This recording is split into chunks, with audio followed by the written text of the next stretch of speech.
Hey everybody, how's it going? Welcome. It is a Tuesday, August 3rd. It's the RambleCast. We're doing it a day early because Corbin has a thing planned for tomorrow. He's going to be in the car.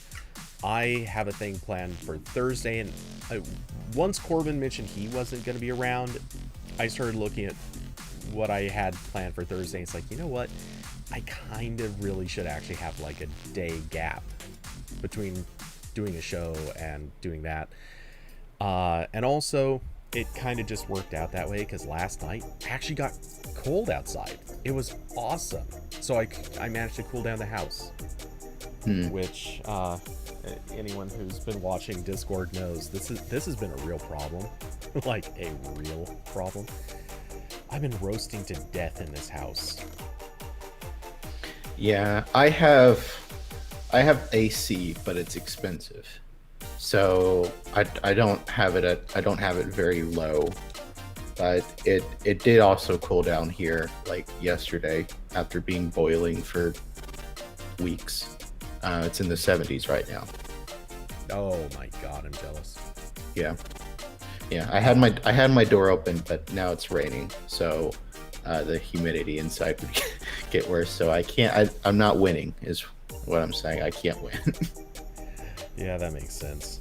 No, it's what? Actually, what is the temperature? I didn't look at what the temperature actually was. Either way, I can say this office is already hot, so this will not be a super long stream. Google is telling me that it's 80 degrees outside. I think that is wrong. Either way, it's expected to hit 92. I bet that's also wrong. But probably not by much. Or sorry, no, 93 today. My bad. Misread. Yeah, it's gonna be hot. Then tomorrow's supposed to be 96. Come on, nature. Stop being a dick.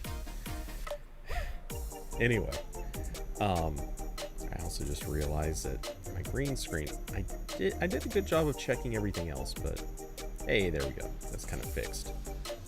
Awesome. My background is just my apartment. Yes, it is. One of these days we'll talk you into getting a green screen, and then I'll put you on a neat background too. I'll pick the most obnoxious background possible. I'm the one in control of OBS, so. You think I'm keeping the green screen for you? No, I'm gonna set my own little in my square. It's gonna be great. Yeah, I could see that. So anyway, in the name of keeping at least myself out of a hot office for as long as possible, we figured let's just jump straight into topics. And there is one topic. I mean, I'm prepared with the second one, a quickie. And if anyone has anything, feel free to throw it into RambleCast chat. It may make it into the end, but we're jumping straight away into the big news. You know, you already know what it is. You know what it is. You saw it yesterday. It's all anyone was talking about. Yeah, that's not even remotely true, but it was something people were talking about yesterday. It's the Pixel 6. Google did the thing that Google actually does, which is the occasional super smart thing. They posted details ahead of the announcement. Cheers. Google, thank you. I can't believe I haven't woken up a phone saying this repeatedly. But yeah, we have details, some details. We don't have full specs. Not that the specs would make any difference if we heard them. They don't have the same meaning in the context of having a new processor, new SoC, new kind of everything. But we do have some details, and they kind of actually sound really good. So, Corbin, did you actually catch any of the details, or are you kind of coming into this fresh? No, I read the Verge's article 15 minutes ago. Oh yeah, okay. So Yeah. same. No, Yeah. I caught a bunch of stuff in chat rooms, and then I made a point of reading The Verge's article. I didn't get around to watching the videos, which I sort of feel bad about. I wanted to watch those, and I didn't have time. But Yeah. So I can't remember. Did Google confirm the design before this? I can't remember. no, I don't believe so. Okay. I'm pretty sure this is the first time we're actually seeing the full scale images, like Yeah. taken by Google. Yeah. I know that like EV Leaks and the other leakers who generally don't lie already showed all these off, so there's already like a 99% chance that this design was staying, but it is very weird.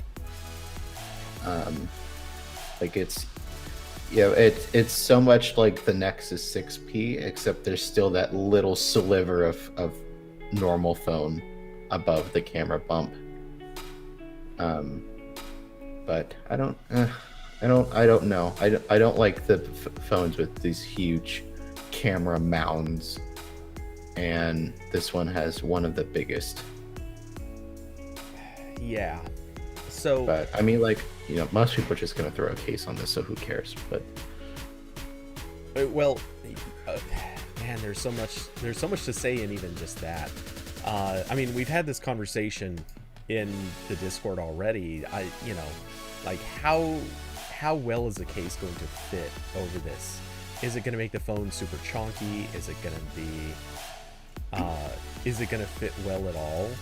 Is the case going to be like flush with the back of this thing, or is it going to actually cover more of it to protect the glass of the camera? Like there's a lot of factors in there that I think will be interesting.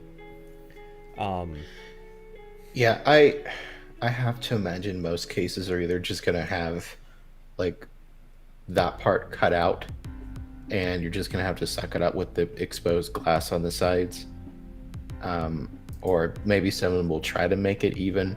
I know, like, oh, well, I have the Moment case on, so this isn't a good example. But like with my Spigen case on the S21, the S21's camera mount is sort of like this, where part of it is here. Wait, I can just take the case off the phone. Where the cameras are definitely coming out of the sides. Like there's not a second hill for the case to wrap around, like it's just aligned on the side. But a lot of cases, you know, but this is much smaller, so a lot of cases just have 2 layers on the back to make this just flush, but that's going to be harder with this. But I don't know. I mean, I expect we'll see cases popping up shortly, because those always leak ahead of the phone. Well, in this instance, I don't think it would even be a leak. Like, if at this stage, once you show off the phone, and you know, I'm assuming officially dimensions are out there. In all likelihood, that's kind of actually how they have most of the details they have. I expect that the case, like the case specs, probably were leaked already. Anyway, all that being said, at this stage, like if cases start being presented and basically every case maker is saying, hey, you can order whenever you want, like we'll have them, I believe them. I have faith that their cases are actually ready to go. As it stands, though, I'm looking at these, and I also mentioned this in a Discord conversation. Like, I wonder what it's going to be like for Moment lens mounts, because holy crap, this having an extended camera module, and then you have to have the plastic mounting plate, which isn't super thick, but you're adding, I don't know, that's probably about 4 millimeters. You know what it's gonna look like in the end is just like the side profile of a hammer. That's what it's gonna look like. Oh my god. I mean, if you put a giant on it already, it's gonna be kind of like that, but yeah. But yeah, no, I'm not looking forward to whatever that ends up being. But Yeah, this is interesting because the Verge article, I like this quote they had from Rick Osterloh, I bet it's the the same that I pulled out. yeah, the head of hardware, where he said, "We've definitely not been in the flagship tier for the past couple of years. This will be different," which I feel like they say every single Pixel. Like I think that like or if they don't say it, then every review says it. Kind of like Yeah, that's every reviewer. yeah, almost like with OnePlus, where we still keep pretending that OnePlus is like this underdog player when at this point they're like $50 cheaper than the competition most of the time. Yeah. And they're at like major carriers in the US. Like they've made it. Like we're not this isn't the underdog story anymore. They're owned by a massive phone company in China. Yeah. Well, I mean, for what it's worth, I stopped considering OnePlus the well, I'm not sure I ever really considered them the underdog, at least not since like the first year. Yeah. But yeah. They were the underdog in market share. I think that's about the only extent that's the only I would give them. But kind of. That and they were kind of the underdog in design, in that, man, they really had to work with whatever Oppo gave them. Yeah. But hey, it is what it is. But yeah, I don't think Google has been the company to come out and say, yeah, by the way, our stuff before sucked. Now we're going to do it for real. I mean, Apple doesn't really do that, but Apple would at least kind of come out and say, yeah, you know, what we had before was great, but now it's really amazing. Yeah. Google would... It's always like, yeah. Like Google's keynotes they would come out and say, hey, what we've got is really exciting. And, you know, we really love this. It's really new. It's really advanced. I don't remember them ever coming up and saying like, yeah, by the way, that stuff before kind of sucked. But we're on it this time. So that is a positive. I like that they're saying that. The only thing that kind of bothers me is the context of this quote. It was around build quality. And build quality, look, I'm not saying that the build quality of previous Pixels was like spectacular. It wasn't to that point where you couldn't feel seams. It wasn't to that point where there was never any creak or flaw or anything like that. But it was pretty damn close. Like, it wasn't embarrassingly bad.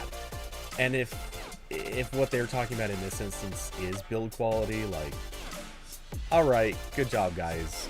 You made it a little bit nicer, but I don't care. What I care about is that you fixed the other things that people still found as pain points.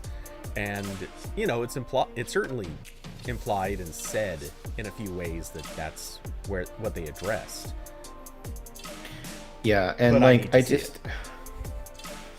like build quality it's almost like not 100% in this arena, but it's I feel like the opinion of build quality in a phone is almost just a tech reviewer complaint. Like, this is not right. Like most people are not, you know, hand feeling comparing the S21 with all these other phones. I'm gonna cut you off on that one. Okay. Until 2020, gonna flag me. Up until 2020, most Americans were still buying their phones out of a carrier store. They 100% actually were walking in, physically holding each of these phones, and build quality would be something that they'd pick up the phone, and aside from that really stupid springy cord that's keeping the phone like a foot away from the counter, aside from that, they were holding the phone in their hand exactly as they would hold it in real life. Again, with a dumb cord hanging off, but, you know, build quality factored in. That mattered a lot more to the buying process than it does when you're ordering online. So, I mean... Yeah, maybe. I don't know. I feel like that's one of those things where it doesn't matter quite as much as maybe um, some tech people make it out to be. Especially once it gets past a certain point. Like I almost think about it uh, like mobile chipset performance, where the Snapdragon 888 is very fast, but like when even when I try like a 700 series phone, like I really struggle to tell the difference, unless it's unless I'm like trying to play Fortnite or something. But Yeah. like I think like it's the same thing with performance, where once it gets to a certain somewhat high level, like you can't really tell. And I haven't held a modern flagship Pixel, but I think they've been kind of there for a while, from what I understand. Where we're past the point of like LG just making these on their spare factories. We're past the point of HTC making them, when they have no orders to fill for the U11. Like they've been okay with build for a while. Like, you can make the argument for the actual design not being good, but like I don't think Pixel's falling apart has been a point of contention for a while. Yeah, honestly, in terms of build quality, the last Pixel I had where I would say the build quality was just honestly not good. Well, sorry, I shouldn't even say Pixel. Every Pixel I've had, I think the build quality is good. Maybe not awesome, not like Samsung level. Samsung clearly was excelling. But the last Google phone that I would say had bad build quality was the Nexus 5. I mean, we're not even just going back to Nexus. We're going back to the Nexus 5. Yeah. That phone was cheap as hell. It really was.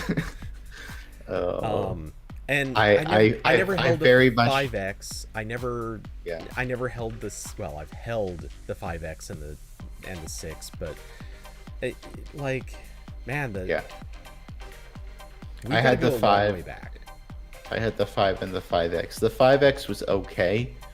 Like it was it still had like the cheap soft touch plastic, but it wasn't like terrible.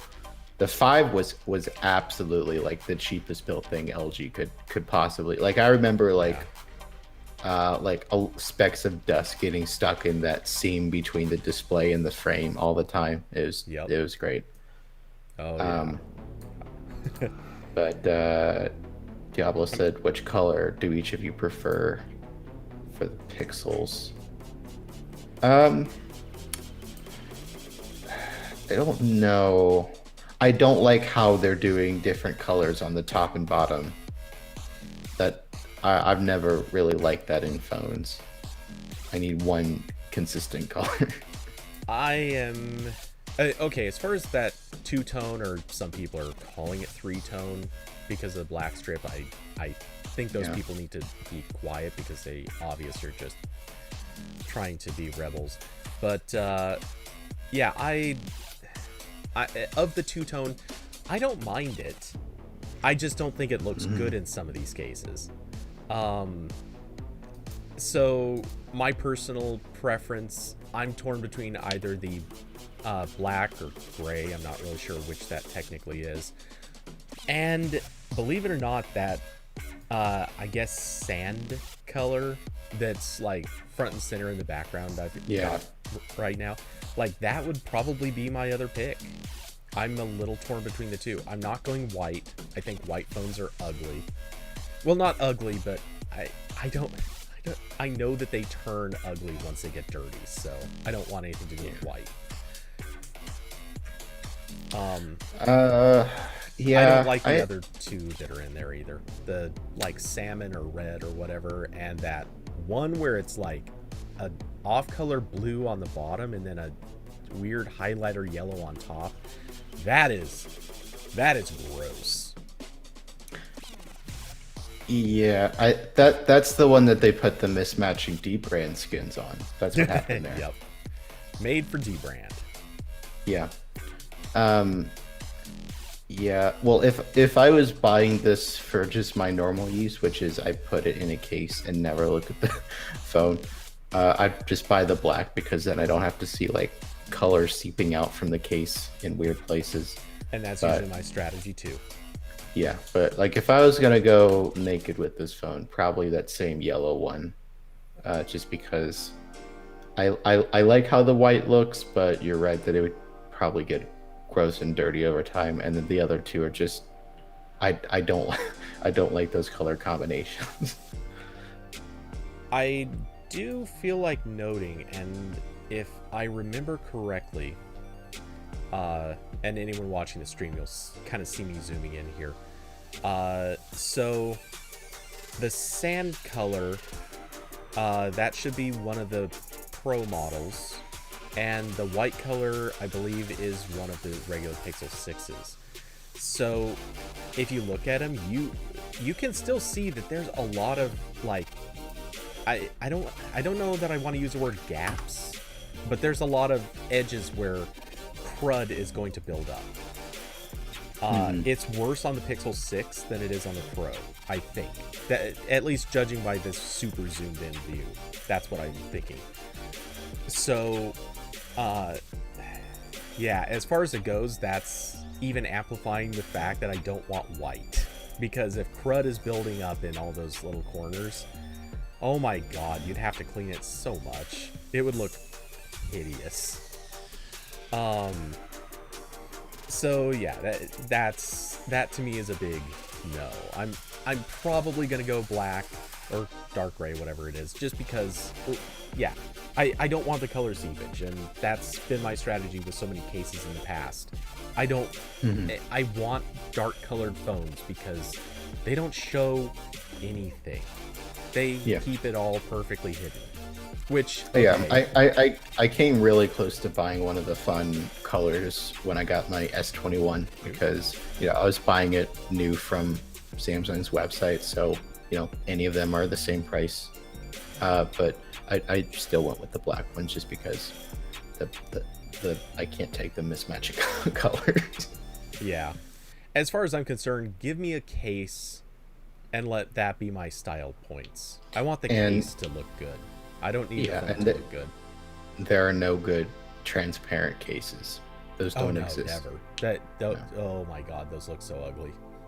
Transparent cases look.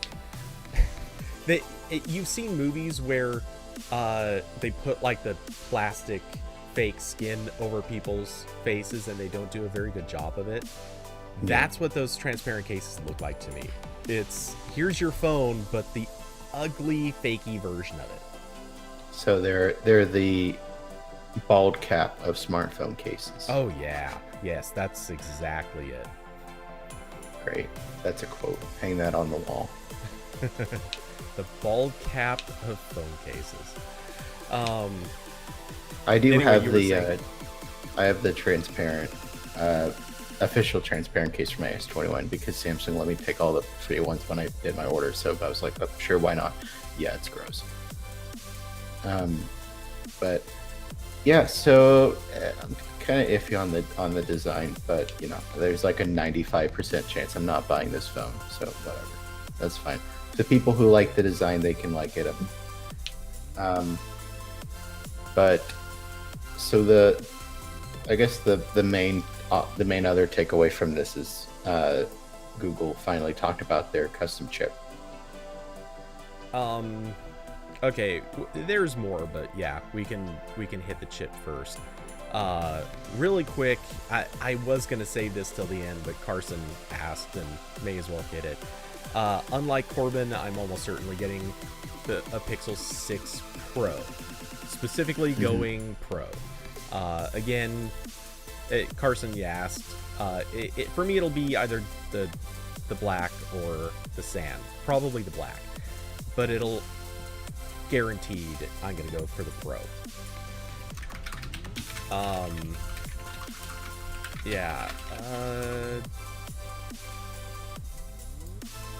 Oh yeah, the Pro has more space above the camera module. Yeah, you're right, it does. So I guess the white is a Pro model. Now that I'm Oh, looking did at they it. say? Okay, they do have sizes. Oh, the regular Pixel 6 Yep. is 6.4 inches. Yeah, and then 6.7 for the Pro. And How? someone, I think Carson or Austin said it right at the beginning. And yeah, the big topic has been, why don't they make a small phone? Man, the small Pixel really is dead now. I might need to. We don't know that. Right.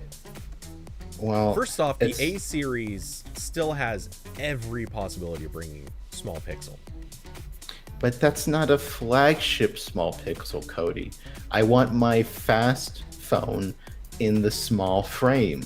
I don't want cheap small phone. I want good small phone.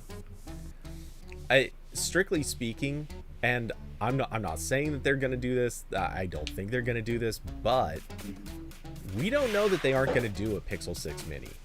Like, maybe just release it later in the year. I genuinely doubt they're going to do that. I don't think there's any chance they're going to do that.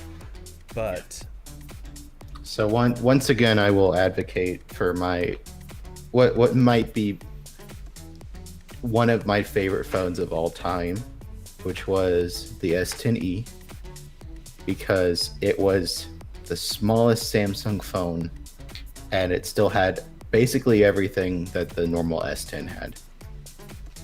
And I love this phone, and I wish they'd make another one.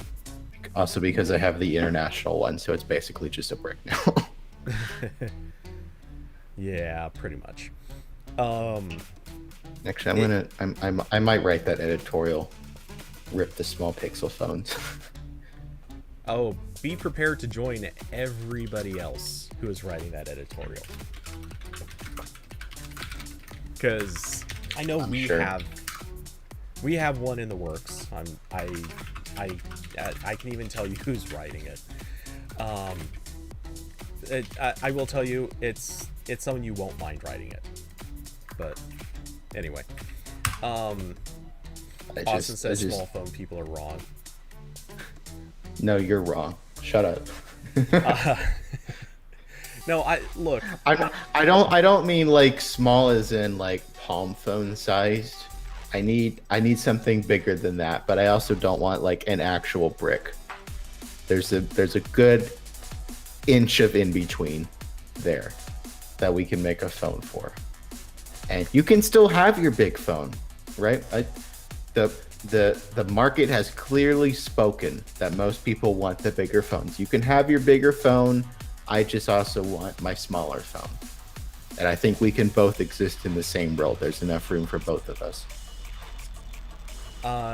Well, yeah, because you with your smaller phone made room for people with big phones to have plenty of space.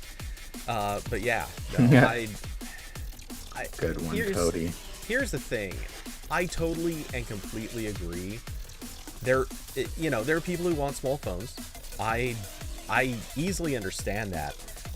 Granted, I've been walking around with a regular size Pixel 3 for a good long while now, and I do like that it is a little bit more, or a little easier to just handhold, I guess, slightly. But I have big hands, so I don't have a problem with the larger phones either. But yeah, as much as this is fine, it's not great. I think I prefer the larger phone in general, or rather, I think I still prefer larger phones. But what stands out to me, I think every OEM has pretty much just found that they have to make so many cuts when they're doing a small phone, and mostly the cut is battery life, and they don't want to advertise, hey, we made a phone that's really good, but my god, it's gonna last you a day. Barely. Yeah. Probably not. You know what, let's just take away that day and let's start measuring back in hours. Yeah, maybe we should measure minutes again. Let's measure in minutes. Can we do that? Like, I think that's... And it's just so much easier. I know there's like a million reasons why they're not doing this, and I know that's why there's not a small Pixel anymore. I know that's why there's not a S21e. I know that's why Apple already allegedly stopped production of the iPhone 12 mini. Like it's harder to get the proportions right on these smaller phones, especially when people care about battery life and people care about having good cameras. And it's really hard to put the big camera module on the tiny phone and still have it look good. Okay, you mentioned the iPhone 12 mini. I feel like it's very notable that, yeah, the mini supposedly is done with production, but the iPhone SE 2, as far as I understand, they're still going strong with those. Those things are still selling really well, which tells you, yeah, small phones are still a thing. It's just as that long the as you people can buying get them them want them for, to be dirt cheap. Yeah. Which is or, part of why I'm also saying a like Pixel 6a mini or something could be a very realistic thing, because I cut a could few see that corners, make it tiny, holy crap, that'll sell. People will love it. Trying to think, there wasn't the 4A 5G smaller than the 4A? I think it was. Let me see. No. Okay, so the 4A 5G was the big one. The 4A was smaller, and then the 5 was just slightly tiny. Sorry, slightly bigger. It was in the middle. Yeah. Okay, so 4A was 5.8 inches, and the 4A 5G. Too many numbers. Yeah, I hate that name so passionately. 6.2. Okay. So yeah, you're right. And holy crap, please Google never again with this 4A 5G crap. That name just it almost causes crawling cringe along my spine. But anyway, also, I just got approval to write the lukewarm editorial, Cody. So haha, take that. I'm sure I will be number 6,508 to write that article, but I'm gonna write it. Well, if you hurry up, you might beat us to it. I honestly don't know. I'm not sure if Rita's finished writing it yet. But yeah. So anyway, all right. So we're picking apart the differences of like large phone versus small phone. I feel like calling out a different angle on this, which is fine. You don't have to make a Pixel 6 mini. You don't have to make something that's down in the 5, like low 5, or well, we'll say mid 5s. It doesn't have to be a 5.5 inch phone. But why 6.4? They went from 6.7 down to 6.4.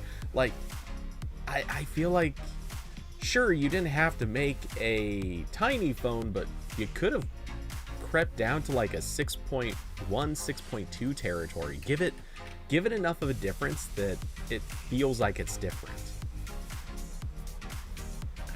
Yeah, Samsung gets pretty close to that too, where I don't think there's that big of a difference between all the tiers. But yeah, like, I mean, how big is the normal S21 is 6.2 inches. That feels like pretty close to my ideal phone size, because like I really like the S10e, and the S21 is almost the same size, but it's just taller, because this was, I think, 16 by 9 and this is 21 point something by 9. So something around there would be my ideal phone. A little bit smaller than the S21 probably. Mm-hmm. Like if I'm gonna watch movies, I'll just do it on something else. It doesn't need to be on my phone. So yeah, Kirby put this not quite the way I was intending it, but that is a great point. Quote, it's basically like you're saying, screw it, I'll get the Pro. Like, yeah, you know, if the size is a factor in any way, shape, or form, you look at it and you're saving so little in terms of size going with the smaller one. You may as well just get the Pro, because it's gonna be the better phone, which we're gonna get into specs in a moment. But yeah, you know, Granted, price will also be higher, but you know, you might as well just go with a bigger phone at that stage. If you actually care about a smaller phone, you're not getting anything out of shaving off 0.3 inches. So, yeah, I honestly think they just should have made the Pixel 6 even smaller. Not huge amounts, but just smaller. Get it into that territory where it feels like it's in line with so many other phones. And part of me wonders if there was maybe a strategy to the 6.4, like if you took, because they did take out a camera, and again, we'll get to this in a moment, but with a 6.4 inch, I wonder if you shave out the camera, shrink the screen size, did they still accomplish this same battery life at 6.4 inch? Like, was that the hybrid point where both phones will last the same amount of time? But because obviously the Pixel 6 Pro has the extra camera, larger screen, it was also going to have a bigger battery. Like, I don't know.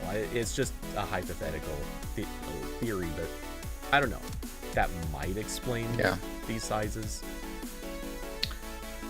Yeah, well, there's like the two different factors here. They're trying to get something where you can pick the size, but also there needs to be also like some kind of feature differentiator between the normal one and the Pro. And that's what also bites me when I want to, you know, as someone who wants the smaller phone. Google was the only one doing the smaller phone that is not a downgrade from the larger one in any substantial way, besides battery, but that's just physics. You can't undo that. Well, battery, and also it just has to be acknowledged, screen manufacturer or display manufacturer. Because every model that was identical specs but different physical sizes, they always got different screen manufacturers for each size, and it's like, guys, no, because you kept sticking people with the freaking LG displays. The good phone always had a freaking LG display for whatever reason. Yeah, so that's the other thing, is like, I think they're probably angling, especially with the Pro name instead of just small phone and XL phone. I think now they're angling more like the main difference is the features, not the size. So I think that's what they're probably going for this time around. Whereas the difference before was always like, we got two sizes, but now it's like we got two phones. To Diablo, who suggested Rick probably yelled at them to make the big one sell more. Dude, we don't have like firm specs or firm numbers on this, but everything we've ever heard says the big ones are outselling the little ones. Like, every Pixel that ever sold in the past, the larger the XL size pretty much always won. So yeah, I don't think they have to push for it. This time I think it's entirely just they're trying to create a cheaper model, and you know, so they're pulling out a camera, they're going to be changing the specs a little bit. Again, we'll get to that. But yeah, I really think that in this case they're trying to differentiate not on size, they just want to move it on the specs and price. So yeah, we're in agreement on that. This is entirely about that. Yeah, like I don't think that, again, like, people buy the bigger phones. I don't think the bigger phone is the one that they're having trouble with. Maybe if, like, you know, like some people in the chat are saying it also depends on the price. Yeah. The Verge sort of believes that both of the versions will be over $1,000. Well, or at least the Pro. Yeah, Dieter's exact quote was, he also admits that, quote, "It will certainly be a premium price product," end quote, which I take to mean north of $1,000. That feels weirdly meta to quote someone who then quotes something in their line, and then Yeah. But anyway, This is a very, very extreme game of telephone, but yeah, um, yeah, which that's the bigger question to me, because Google has always had a difficult time justifying higher prices, because it just doesn't have the value or the scale. Because Samsung is expensive, but also their resale value is higher. It's not great, especially compared to Apple, but it is higher. You get probably better support, of course, better trade-ins than Google ever does. You know, like there's a lot of things people expect in a $1,000 phone most of the time. I know there's always going to be the people that go for the Pixel just because they want the Google software or the Google Android, and those people will pay whatever price usually, or they'll just get the A phones. But that's the kicker, is it's not just about design, it's about everything else you get with the S21s of the world. And there's nothing yet that indicates Google's really changing that. Like, are they going to have fantastic trade-ins every year? Don't know. You know, I'm sure the resale value on Pixels is not going to magically get better in 1 year. That's just based on the inherent value people place in these phones, which has always been high with Apple. Well, and also whoever they're working with. Yeah, and also software support, which is still a question in the air, I believe, right? I know there was long? Yeah, that's a huge question, but that doesn't necessarily mean. It's not like a one. Yeah, I think they're going to be very, very clear about that when it comes announcement time. They're going to come right out and just say, yes, we're going to support this for longer. I don't know that we'll necessarily find out how long, but I think they're going to come right out and say longer, and they'll probably they're always pretty transparent with that, right? They just have that, the support articles that say your phone will die on X date. Probably, but okay, this is gonna sound weird, but part of me is wondering if what they're going to say is at least. I think when they pop up, I think they're going to end up saying it will be supported at least 4 years. Or something like, and I feel like 4 is the likely one. Maybe it'll be 3, but I think the rumor mill said 5, wasn't it? I mean, the rumor mill loves to invent stuff, so I don't know. Maybe it will be 5. That'd be cool. Okay, so I'm sorry. This is coming from John Prosser, so who knows? But he said a while back that Google will reportedly provide at least 5 years of software updates for both the Pixel 6 phones. Okay. But he didn't know if that was like some combination of normal support and then extended support for security updates, or what the divider there was. Because like as of now, ever since the Pixel 1, they've always, well, maybe before, but I know at least as far back as the Pixel 1, they've cut off security and major OS updates at the same time. So, like, I think there were a couple phones where, like, their last update was an Android OS update, and then that was it. Whereas most phones, they stop getting OS updates earlier and then get security patches for random periods of time after that. Like that's usually what Samsung does. So who knows? But I think that's going to be key. Google really needs to step it up there. Absolutely. They've needed to do it for a while, but now that Samsung is actually beating them, now they need to go farther. Or actually, I'm not sure. Well, Samsung's beating them with. I think Samsung's current strategy is 3 years of OS and 4 years of security. So they're matching them with the OS, but 1 more year of security updates. Which I think that's fine.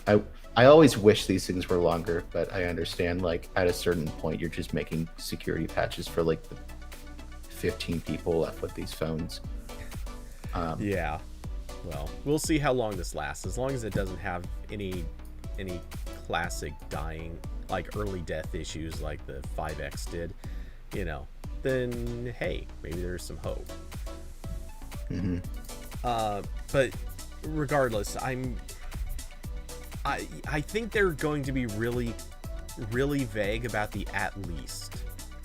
I do think that they're going to set a minimum time, and I think it's going to be longer than what their current, like 3-year target is. But I have a funny feeling that they're going to say at least with possibly more. And they'll just so they're going to take they're going to take the chicken route. That's what you're saying. Well, I don't think it's the chicken route. I think it's the, you know, right now we know we can guarantee something, but we want to evaluate when the time comes. Can we push it further? If we can, then let's do it. If we can't, well, sorry, but that'll be the end of the road. It will give you as long as we can after that point. Like, that would be the goal. I mean, that's what we wanted all along anyway. We've let's be honest. How many this will sound kind of weird, but I'm dead serious. How many times have we heard, hey, we are going to guarantee 3 years, or we'll guarantee 4 years, and like the month that date comes, hammer drops, no more support. Samsung has been like the one real exception to this, and Google kind of threw us a couple of little loops, but not really. Don't we want them to come out with a phone and say, look, we're guaranteeing 3 or 4 years, whatever, and then if we can, hey, let's keep going. If a point comes along that they're like, hey, you know what, we think we've got another 2 years left in this phone, let's keep doing it. We want that. Let's have as long as they'll give us, as long as they can give us. That's usually what Google does, just not for an extended period of time. Like I think as most Pixels, like they get another update or two after that deadline ends, from what I recall. Like security update, maybe. Yeah, like, security. And we're talking months, like 2 to 3 months, maybe, if you're lucky.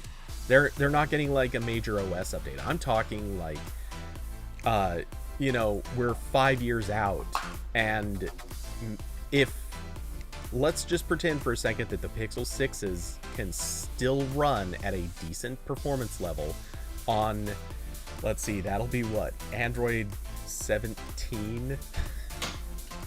Sure, we'll go with that.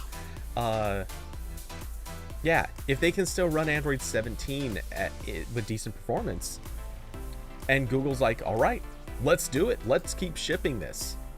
I want that. I want to see that. You got it. Yeah, it was bound to happen. Muted. Okay.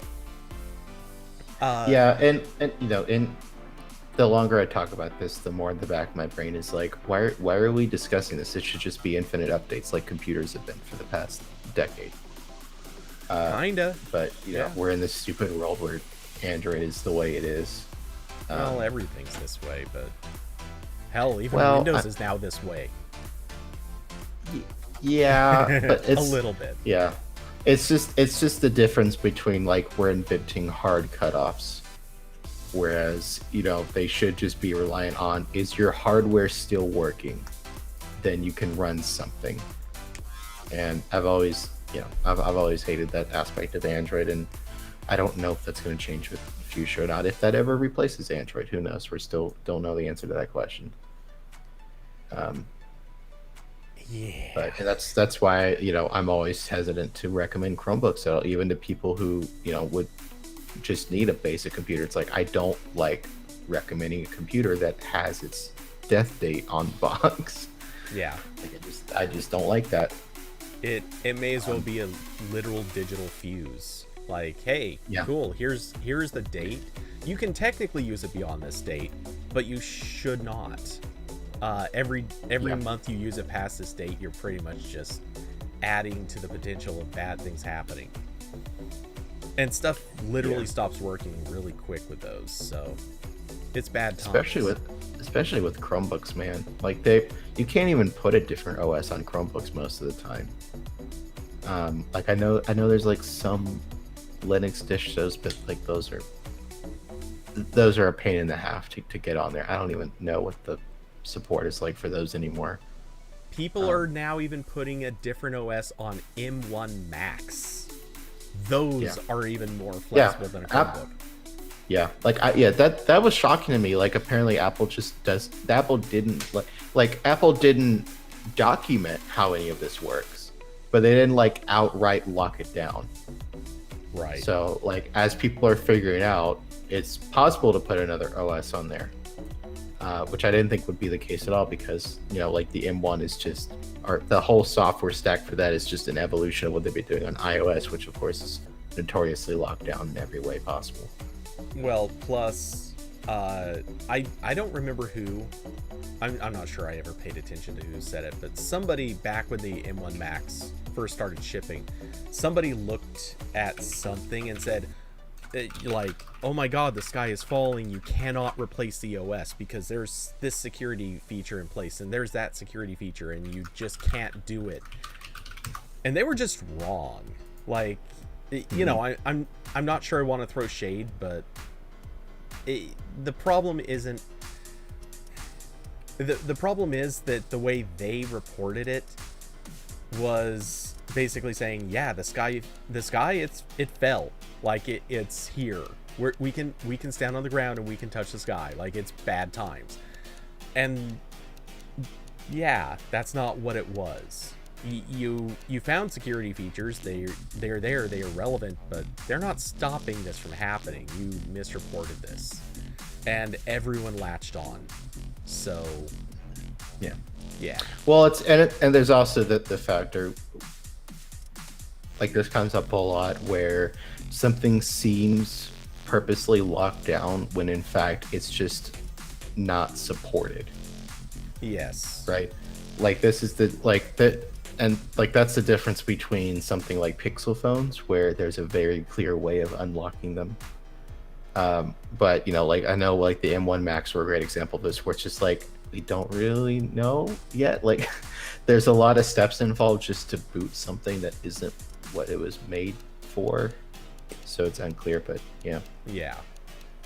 So anyway, the M1 MacBook will eventually be the best Linux laptop in a couple months. Oh yeah, most likely it really will be. Yeah. Or rather, we'll be back to a MacBook being the best Linux laptop again, as it has been so many times in the past. Yeah. So let's rapid fire the Tensor thing, because that's the last big piece here. So this is, I don't know. I think Google at least said they were working on the chipset before this point with Samsung. Like that part wasn't just rumor mill. According to interviews, according to what The Verge got, plus the interview that Austin linked in the RambleCast, they've been working on this for 4 years. So, and I believe that doesn't have even, or rather, I believe they were already working on Tensor long before that. I know this has been in the works for a while, but I can't remember if like Google or Samsung ever came out and said we're doing this before now. I don't know. I mean, again, like it doesn't really matter. I just couldn't remember. But yeah, so this is the chip that we've been waiting for. Still no technical details though.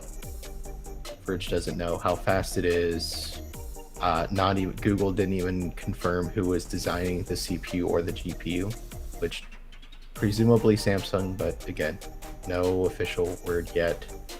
I imagine we're just going to have to wait until people get the phones for there to be any kind of objective information about that. Yeah. Which is, that's the case with like new Snapdragon chips too, you know, and to an extent, most CPUs, like, they always show it's faster than the last one. Okay, great. Thanks for that. Yeah. It's like it does 20% faster rendering in this one application. Like, that doesn't help me.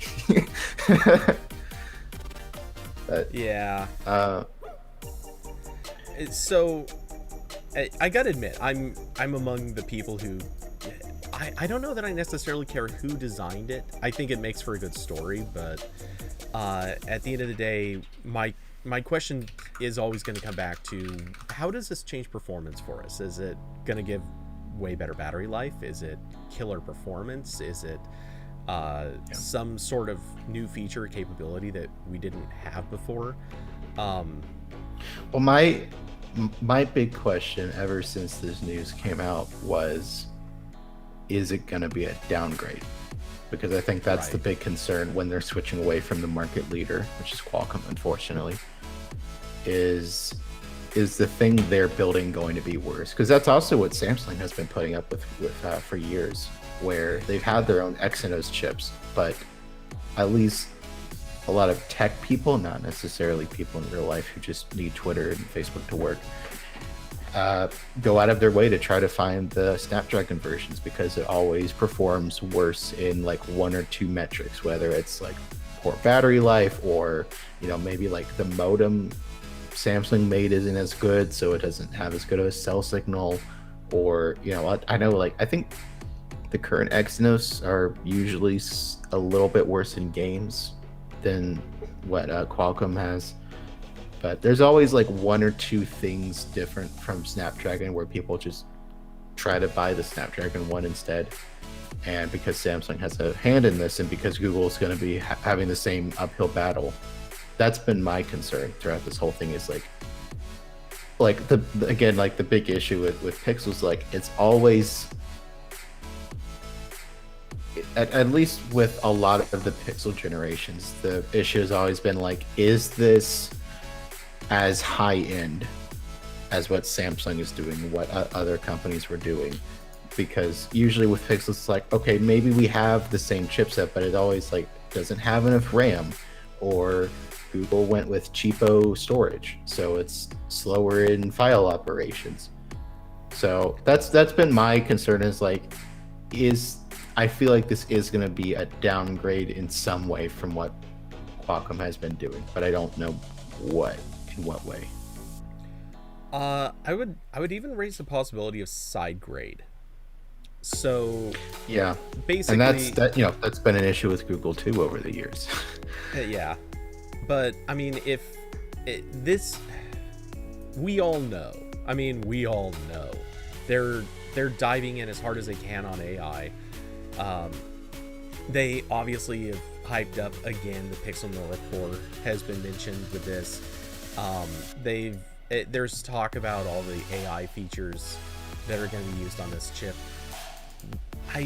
Part of me does wonder, did Google provide a crap load of AI stuff, and so anything related to that is actually going to be like the fastest thing on the market? Meanwhile, maybe their GPU performance is going to be, you know, a little iffier. Yeah. So yeah, kind of like you mentioned before, maybe games won't perform super well, but a whole bunch of other stuff, like, you know, everyone loves to joke about, will this be able to remove the fence from my photos or videos? Maybe it will. Like, straight up, maybe this is the thing that I just totally making something up here, but maybe actually live, it can remove a fence from a video. Like, you know, you hold up a phone pointed at a fence and say, I can physically see through the fence using my phone. Like, this is impossible. Maybe it can do that kind of stuff. And meanwhile, you load on, I don't know, name any game that's really a beast, and it's like, hey, look, it chops. We're losing frames because it just can't keep up. Like, that's a possibility. I don't know. Yeah, and, you know, like this Verge article, it talks a lot about how really the only solid details we got about this chip is that it will have an upgraded Titan chip the in Titan it, which M2 has security chip. Yeah, which has been in Pixel phones for years, and an upgraded Corbin version Light. of the. Oh, okay. Yeah. So. Okay. And so it has the M2, and it also has an upgraded version of the. I forget what's their AI one. Pixel Neural Core. Yeah, the Neural Core. Yeah. So that could help. Like that's a big reason why the M1 is as much a success as it is, because Apple did build out a lot of functions into independent cores, and Qualcomm's been doing that too, to an extent. So yeah, though, like that. I mean, that's just been like a general trend in computing, but yeah, it could help Google here. But it's not really one of Qualcomm's core competencies. They don't do that as everything well as, that isn't a modem is not Yeah, Qualcomm's pretty core much. competency. That's entirely true. They are a modem company that got tricked into making processors, and they're not happy about it. Well, I think they're happy. They just don't care. They're happy that they're making money on it. They just don't care about being good at it. But yeah. Anyway, so yeah, in terms when all is said and done, I think the system on a chip, the Tensor SoC, I think it's gonna be really good. I'm not sure that the first generation is going to live up to what everyone hopes it'll be. You know, I don't think that this is going to be like an Apple Silicon moment. No. We're not about to see this phone come out and everyone's suddenly going to be like, wait a second, it's getting a solid 3 days battery life. Well, and it's like, you know, never drops a frame, and it can play games at like, you know, better draw distances than anything else. And like, I don't think we're going to get anywhere close to that. But I'm holding out some hope that this will at least beat Qualcomm's current gen, or match it. Whatever is current, I want to see it matched. Yeah, well, it's not going to be an M1 moment because Apple had 10 years of experience with SoCs before the M1. Yeah. Right, like the timer for that started as soon as they switched off of off-the-shelf ARM cores on the iPhone, which was years and years ago. Yeah. Though that being said, again, Google isn't coming at this like fresh. They are bringing a lot of like, again, they're using they're using some of the technology they developed for servers to build a mobile chip. So maybe they are coming at this with something a little bit more advanced than what Apple did when they first started coming at this with the iPhones when they first switched. Yeah, I mean, like on the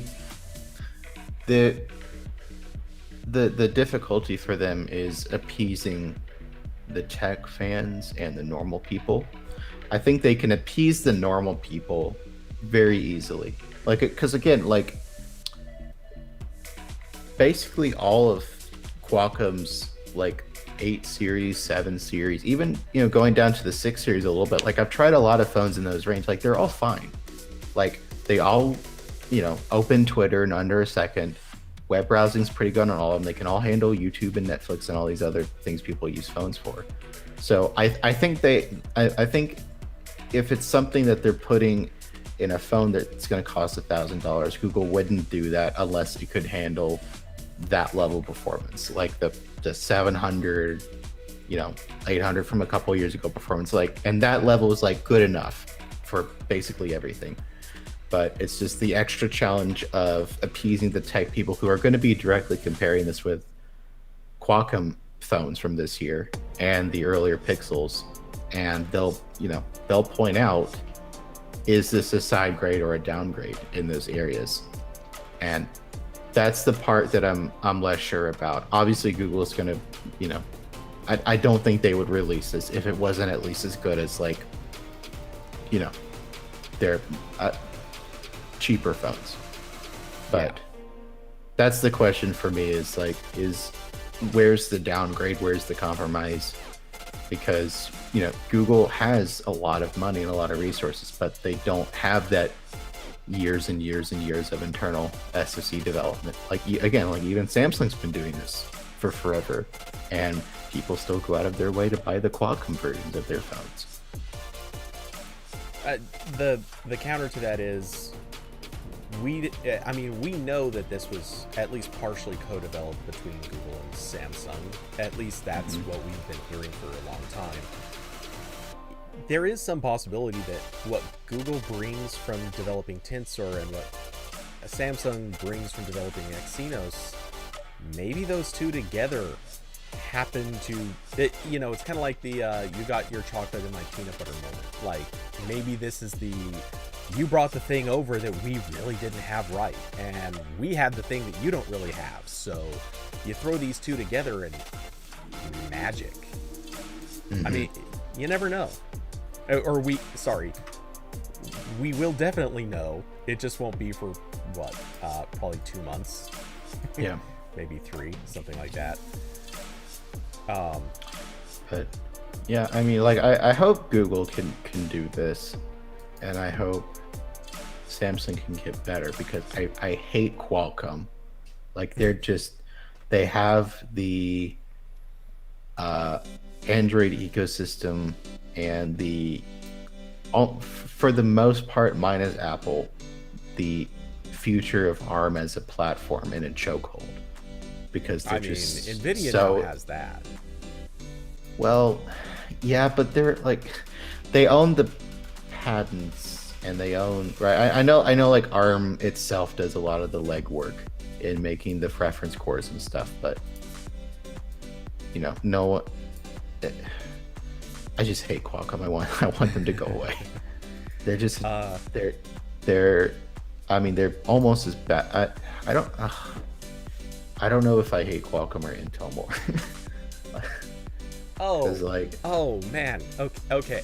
Now you're just talking crazy. Look, Intel's not perfect, but if we're going to talk about someone being an actual villain in the story, it's Qualcomm.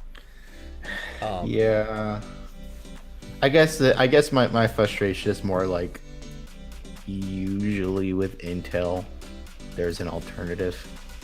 Like, if you're buying, like, that helps. If you're building a computer, you can put whatever motherboard you want in there, and a lot of companies now are selling laptops and pre-built where you can choose. But it's like with Qualcomm, it's like, oh, you want an Android phone? Here you go. That's it. Yeah. So let's see. The other notes that I got on this.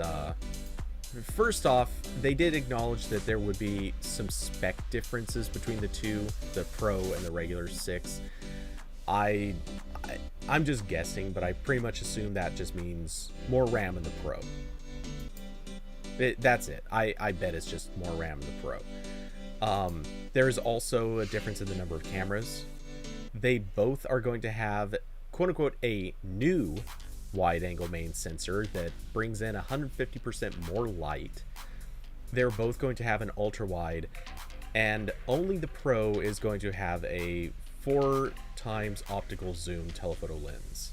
So optical zoom. Yeah. So that's not. So we're not talking about like the S21's like telephoto, where it's just cropped on the main sensor, but there's actually some kind of zoom going on here. Yes. Okay. Well, honestly, we're talking about a lens that is going to be, like, undeniably, it is going to be a telephoto lens. What I'm questioning, because they say 4x optical zoom, and I'm sitting here like, how much is this going to be an actual moving part? Or are they pulling some? Are they still pulling some funny business somehow? Like, in order to be able to claim it is an optical zoom, but in reality it's like just a telephoto lens that they're somehow manipulating to fake it. Not. Like, it's not actual zoom, it's static. But they're faking it. It's something I do question. I'm very curious how this holds up, especially since they're finally changing the sensor. When on the main camera, yeah. Yeah, like when was the last time they did that? The Pixel 2. Yeah, it's been a hot minute. So I'm very curious how that works out for them. Yeah, I agree. I wanna know a little bit more about this sensor. I want to know, is it actually larger? All they've revealed for sure is that it lets it, or it gathers 150% more light, which could mean it is a larger sensor with also very possibly a larger lens. It's possible that this is just a new sensor that happens to gather that much more light. If you have been following sensor technology over the last few years, they don't have to make the sensor larger.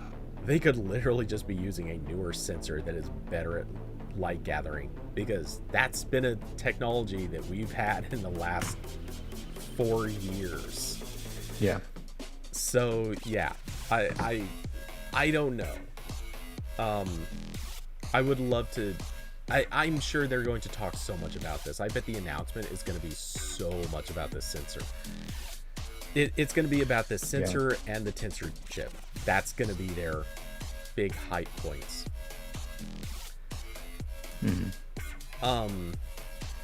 And also, it's not mentioned in the specs, but The Verge at least does bring this up.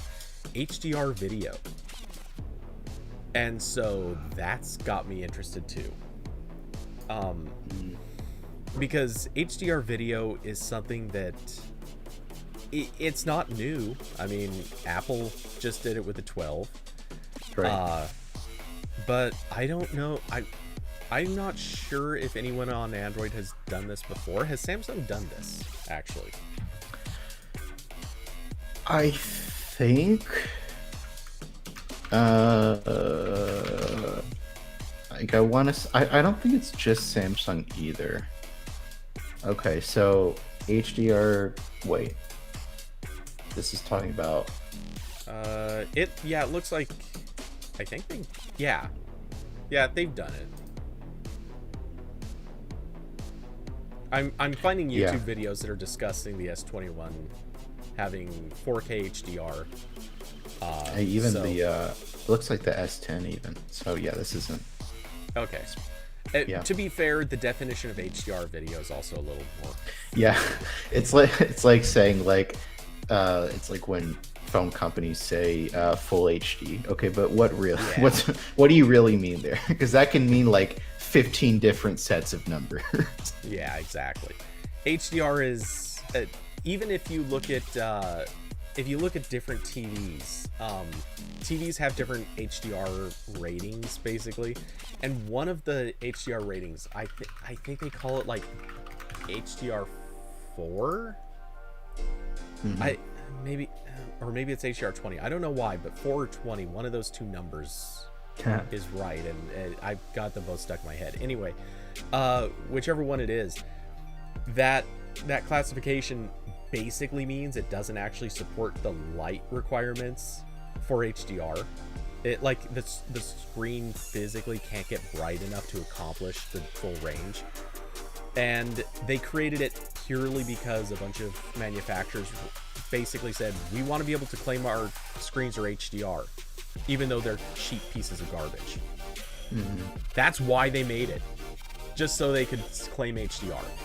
So, you know, what a phone camera could do before, questionable.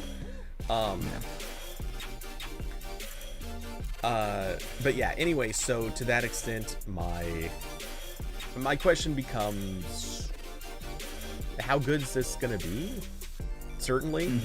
They apparently they did show a demo between the iPhone 12, the Galaxy S21 Ultra, I think, and the Pixel.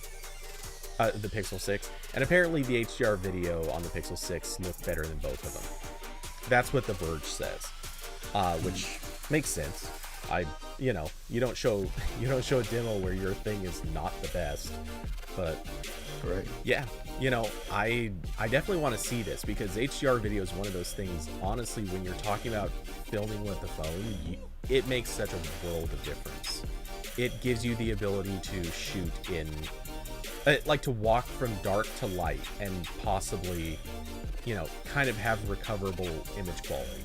You can shoot at sunset, and things aren't necessarily going to be lost in shadows or completely blown out in the sky. Like, there's HDR fixes a lot of this stuff. Yeah. So yeah, I'm hoping that ends up being, again, even though I will almost certainly not buy it because I have my flagship phone for the year, and I'll probably just keep it for as long as I can. I hope Google does something there. I also, okay, so before I go, I'm gonna quickly bring this up. I will put it in the RambleCast. We have first evidence that a new Snapdragon Wear chip exists. So the code that Qualcomm uploaded to its Code Aura forum, I think that's how you pronounce that, basically has evidence in it that it's the Wear 5100. So new wearable chip on the way. Not really sure what is different about it yet, but it exists, and it's the code that Qualcomm uploaded for it is targeting Android 10, so it's That's depressing. yeah. So curious what this ends up being. I wonder if they're accelerating this at all because of what Google's doing, because it is a little suspect that we're getting this so soon after the 4100, when Qualcomm was very happy to sit on the 3100 for what seemed like an eternity. Yeah. Without updating anything. Yeah, my hunch is, because this would go along with Fossil's statement about, hey, we're gonna put out the best watches that like the best watches we can, or this year, or whatever their exact phrasing was. I have a strong feeling Qualcomm wanted them to put out that statement, and may have even pushed them a little bit to do it. And in this instance, I feel like this is another play, like, hey, everyone, don't forget us. We're still here. We're still making the same terrible smartwatch chips you know and love. And yeah, okay, I'm gonna I'm gonna say this. This sounds a bit conspiratorial. I know, but part of me can't help but look at this and wonder: does Qualcomm actually have a 5100, or did they just upload some code? Like, all you had to do was put in just enough to tease it, and that someone's gonna spot it. Yeah, there doesn't have to be hardware. I saw Mashal said something about trying to find it. Okay, so they'd already confirmed they were working on a 5100, but yeah, this is code for it. And also, supposedly the code points out that the Wear 4100 has 4 wow, that was not even close to what Cortex sounds like. I almost said like car. 4 Cortex A73 cores. And I don't remember what the difference is with the A73s.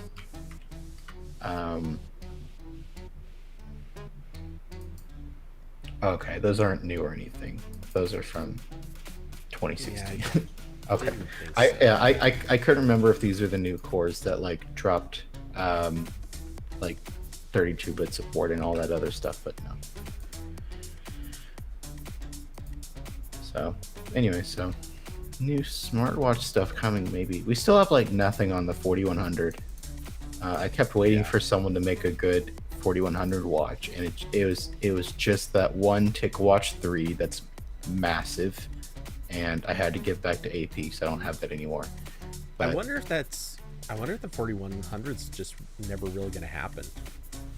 Like, is this going to be one of those chips that they came out with, nobody moved to it, and by, you know, and now that they're working on a 5100, is Fossil basically going to say, look, we can wait, it's cool. yeah, I don't know. I would tend to agree with you, except for the fact that Wear OS is now in this weird space where the options for chipsets are about to become much more limited because Google said which watches will get Wear OS 3, and there's only 3 of them so far, and they all have the 4100 chipset, which tends to it indicates that maybe Google is not going to keep supporting anything worse than that. So I'm thinking if any watches come out starting from this point, are they just going to go with 4100 because it's the only option? Or are they going to go with whatever Google's working on? Are they going to license that out? Like the big question for me is, what is Fossil going to do? Because all of their watches right now are still 3100. And they've already said none of them will get updated to Wear OS 3. So, but Fossil has already said, or I think it might have been Google on behalf of Fossil, but it's already been said that they're releasing a new generation of watches later this year. So, Yeah, I would have to that's guess fair. that those would be 4100, and if so, then 4100 will have the same scope as the earlier chips. Yeah, you're right. That makes a lot of sense. But even those 4100 watches won't get an update until like a year from now, even though we're supposedly like a week away from Samsung showing off the watch for, or I don't even think it's tomorrow. I think it's tomorrow. The watch 4, according to all the leaks, and presumably that's going to ship with Wear OS 3, because sure as shit not going to come with Tizen. Yeah. So yeah, which is really funny because I wrote a post about the TicWatch 3 being on sale yesterday, and I was like, it's gonna get Wear OS 3, but if that's something you remotely care about, then just wait like a day for Samsung watches, because they're gonna come out supposedly with Wear OS 3 out of the box. Okay, I was just going to bring this up, and it's a weird thought, but what if Google isn't going to launch Wear OS 3 until later in the year, and Samsung has to ship with Wear OS 2 for just like a few months, and then they push an update to 3. I don't think that would happen. That would be so colossally weird and awkward. But at the same time, it's it's Wear OS. Anything can happen. Yeah, I wouldn't. I don't. I think that's a distinct possibility they could do that. But it would be very weird, especially because Wear OS 3 is supposed to be the successor to Tizen. So, on wearables. So if they're not, if they're replacing the Tizen watches with Wear OS 2, that'd be a little bit silly. Yeah. Yeah, and also a lot of the stuff that they're trying to integrate into Wear OS, I don't think is gonna happen on Wear OS 2. Like it's not like it's like the system level stuff. Like I believe 9 to 5 just covered that Google's working on the ability to change the voice assistant on Wear OS because I guess Samsung wants Bixby on there. So I don't think that's something that they could do in like a app update on Wear OS 2. Actually, I think very much it is, but yeah, maybe it depends on how much of Android is still underneath, because obviously normal Android has supported that for years. But you know, who knows? What gets me, and it's mentioned in the Verge post, Dieter was very clear on this. They did not show any sign of the Pixel Watch, and it strikes me as, at this point, like, we were seeing stuff about the Pixel Watch before the Pixel 6. So they gotta, like, at this point, honestly, Google should be doing this Pixel 6 treatment with the Watch too. Give us something. Put out an image, just like straight up one of your photos. You don't have to give details, you don't have to give much else, but just say, like, the new Wear is coming. Like, the new the Wear OS update that you've all been waiting for is coming, and show the Pixel Watch. Well, it's like, that's it. Just a teaser is what they kind of need to do, because otherwise, how many people are sitting here wondering, like, how long do we have to wait on this thing before we actually get to know, the things that we've seen, are they real? Like, is this actually going to come out, or is this going to be kind of like the previous rumored Pixel Watches, where we knew they were working on them, and then they just never happened, or they happen in a weird form? Like, yeah, I don't. Well, the issue, and after this rant, I'm gonna go. But the issue with the Pixel Watch for the longest time was, like, it doesn't have a reason to exist besides just Google having a watch, which is important, but probably not enough to, like, do sales. Because every couple, like, they almost treat it like Nexus, but instead of it being Google branded, it's still branded with someone else. But they help these other companies make the new flagship Wear watches. Like, they did it with LG with the Watch Sport and Watch Style. Then they've worked closely with Fossil, and now this new Samsung watch will just by virtue of Samsung making a Wear OS watch, it will be the best Wear OS watch. The only difference that we don't know for sure yet is, and I think like Max has talked about this, where Samsung is skinning, yes, like Samsung is skinning Wear OS a little bit, so it's not going to be stock, if we can use that term anymore. But it's going to be not really that different to what a Pixel Watch would be, I would assume. But I don't know, with this Pixel 6, it seems like Google is really trying to play the design angle more, and that's pretty important with a watch. So I don't know, maybe there's renewed interest for that inside of Google. Yeah, I don't know.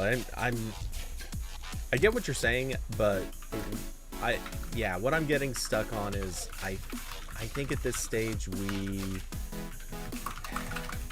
it's kind of like all of the release rumor mills, scheduling, all of that stuff. Like, we haven't heard anything new about the Pixel Watch in a while. At this point, I kind of just want somebody to poke it with a stick and prove it's still alive. We know Wear OS is happening. I want to know, is there going to be a watch? I'm not even necessarily determined to buy it. I just want to know, because I think that's going to change a lot of the narrative about what people should be waiting for, what people should get. And who knows, maybe they're not doing that because they don't want Samsung to get overshadowed, which is a weird thing to say, because obviously Samsung's not going to get overshadowed by this, but the people who are really interested in Wear OS might not be looking at Samsung for the watch. I don't know. Anyway, Yeah. so Yeah. I mean, I'd like it to happen. I'd like more than just Fossil to be driving the direction of Wear OS. yes. But again, it's the same issue that's been in the past. Like, what do you do to make the Pixel Watch better when really every Wear OS watch to this point has had identical software? So it's like, what do you do? Well, that you could do a different design like Fossil does, but Google hasn't been very good with design for most of their time making consumer electronics. So Yeah. who knows? Again, Yeah. I'd like to see them try because more options are always better. But usually, the past couple times Google has tried with wearables, it didn't end well. Yeah. But again, my point is, it's not whether or not they're going to try. I think at this point, we mostly know it's going to happen. What I'm saying is, give the Pixel Watch the same treatment as the Pixel 6 just got. Actually share it. Just enough so people know it's a thing. I mean, okay, I'm going to have this rant and then you can leave before it, but I'll keep it quick. I honestly think that the best thing for consumers is if companies do more of an open tease or even a straight up announcement well ahead of release. Because if you're sitting there saying, and I can't count how many times I've had friends come to me and say, hey, I need to get a phone, what should I get? And if I, like, maybe they need to get one today, in which case I'm going to tell them what's out. But if they don't need one today, if they're saying, well, you know, I don't need one today, I could wait 2-3 months even, then here I am saying, okay, well, here's what I think is coming out. Here's the phone we know is coming out, but we don't know anything about it. Like, and sometimes we don't know dates. We don't know, you know, a lot of the details that we just like to be able to say, look, if you can wait 2 months, we know this thing's coming out. We don't necessarily know everything. We don't know all the neat features. We don't necessarily know specs, but if I can at least tell them with confidence, yes, there's this thing coming out, wait for it. That's great. Why on earth don't companies come right out and say, yes, we have a thing coming out? We're not going to share all the details, but yeah, count on it. It's going to be probably this week of this month. Like, give us enough that people can make buying decisions. Not necessarily fully informed, but at least be able to say, yep, here's the stuff that will exist in a few months. These are the things. If I know I don't want these companies, then I can choose what's out today. Great. If I know I want that company that's got something coming out, I'm not going to buy their current product that they're clearancing. Yeah. I'm going to wait for them to release that other thing. Like, it's not going to hurt their sales. It's only going to help them. We need this. And yeah, well, I know to an extent that would hurt sales, and I think it's pretty telling that the Google store just ran out of stock for the Pixel 4s. Like, but yeah. And there are other companies that release their new products on such a consistent timetable where they essentially say it's coming on this day. But I could see why Google felt the need to do this, because Pixels have there's like a solid couple months where the flagship phones have come out in the year, and even more so with like the iPhone. That Google just throws out those iPhones whenever they want. There's no pattern. There's never been a pattern. It's just like, is there a new Pixel iPhone? When is it coming? I don't know, man. Just well, they've only had 2 generations of iPhones anyways, and 2020 has thrown off any concept of the schedule. So yeah, even if there was going to be a pattern, we don't know what it is. Yeah. But yeah, with the Pixel 6, obviously they're releasing this stuff so that they can kind of get ahead of the leaks and control the message, which is why they went to The Verge and KBHD. Like, they went to hype machines that have a really big audience and would cover this the way that Google wants it covered. But they're still coming out with something well in advance of an official announcement. Mm-hmm. With the watch, we don't know that's coming. They don't have to share details, but what I'm saying is we know Samsung watches are coming. That's a no-brainer. We know Qualcomm watches are coming. We know Fitbit is coming.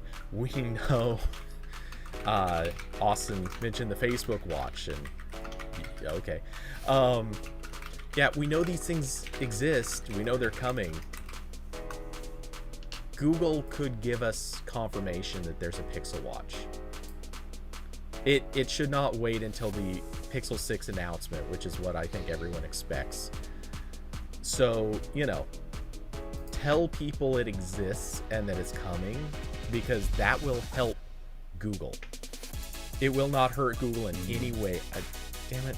Something had to wake up. Take a shot. It won't hurt Google in any way, shape, or form to say, yep, it's coming. Here's a picture. Like, what are they going to sabotage? Fossil sales. Like, what fossil sales? Even Samsung sales, which again, let's be honest, they're not going to hurt Samsung sales. Samsung's got so many Samsung like marketing deals going on with their products. Samsung had a phone that was literally blowing up in people's hands, and they had no problem selling phones after that point. Yes. They had no problem with those same phones still selling. No. They had people holding on to the blowing up phone. What the hell was that? I know. I can't. You know what, Cody? I can't wait to do the tech tales about the Note 7, because then I get to go through that whole subreddit of dumbasses who kept that phone for longer than they were supposed to, and like bragged about it, and all those posts are still there. Okay, so content idea for that.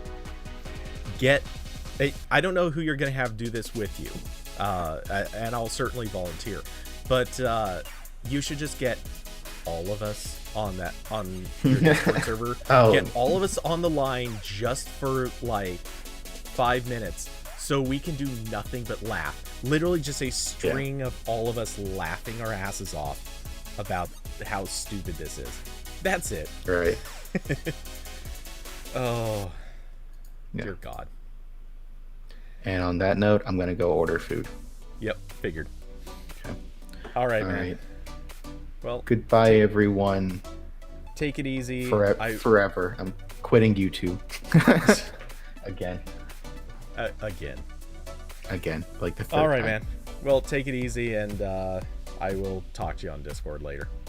Okay. Bye-bye. All right. So, let's see. And again, I'm not going to stick around too much longer, but I wanted to... Let's see. Was there anything else? Or was there anything else with the Pixel 6? Okay, talked about screen sizes. Technically, just to mention it, I don't have anything to say on this, but just to note, the Pixel 6 Pro is going to have a 120 hertz display. The Pixel 6 is a 90 hertz display. I personally don't think this matters that much. I think 90 is fine. I don't usually think 120 is all that necessary, but hey, whatever. We'll see what impact that has on battery life. Unsurprisingly, the Pixel 6 Pro also, it is a QHD plus resolution, whereas the Pixel 6 is FHD plus.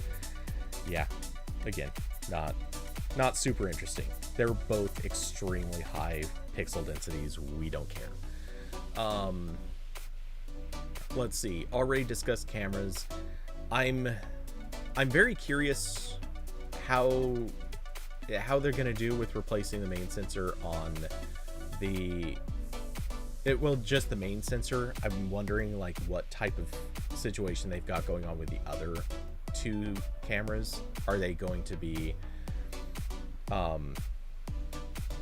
guess how old are the sensors going to be on the ultra wide and the telephoto?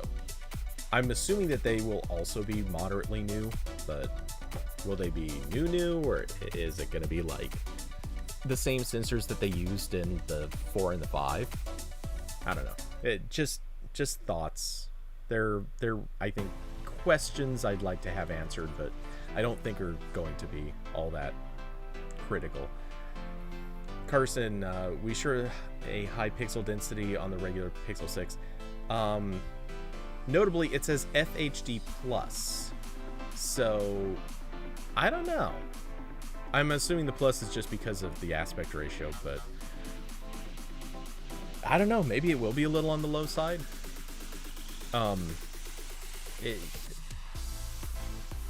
We'll see.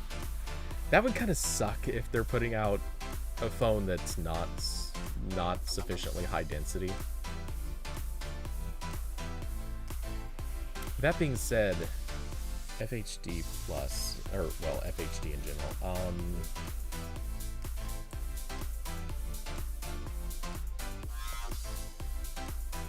Yeah, let's see. So that is 1080, but probably what, 2160-ish with the aspect ratio. On a screen that's size, let's see, resolution calculator. Pulling this up real quick. Oh, no, not you. We want... Okay, this site sucks. I'm not using that one.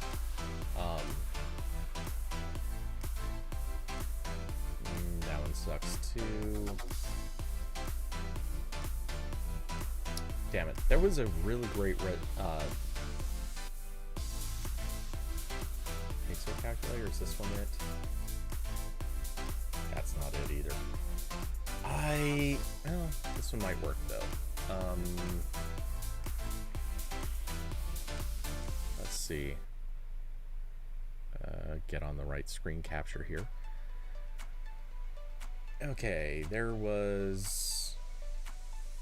Oh, no, I don't want print. I want... Okay, we'll just give up on you. How about this one?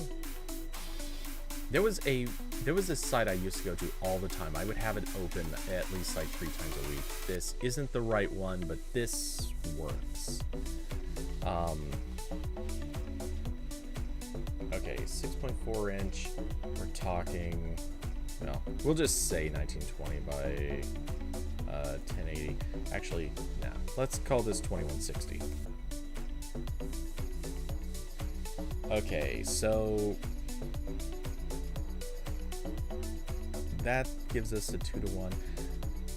I don't know if that's right, but this should be in the neighborhood. And it should still be hitting somewhere around 377 PPI. That's fine.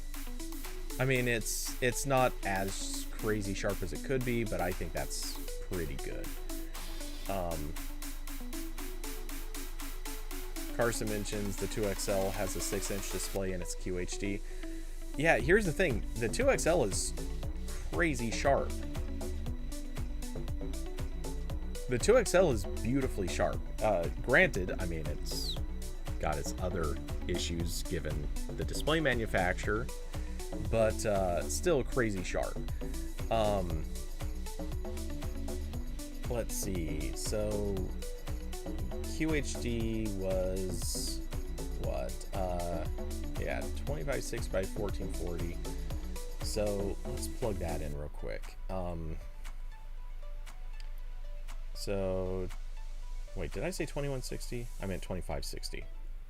Oops. 2560 by 1440.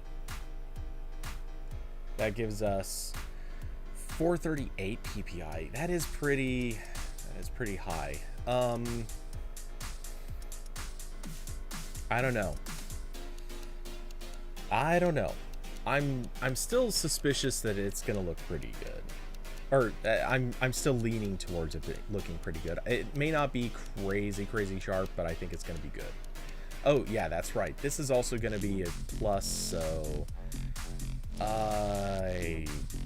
crap. So what, 2780? Is that? No, I'm off by, so what, 2000? Almost. 2840.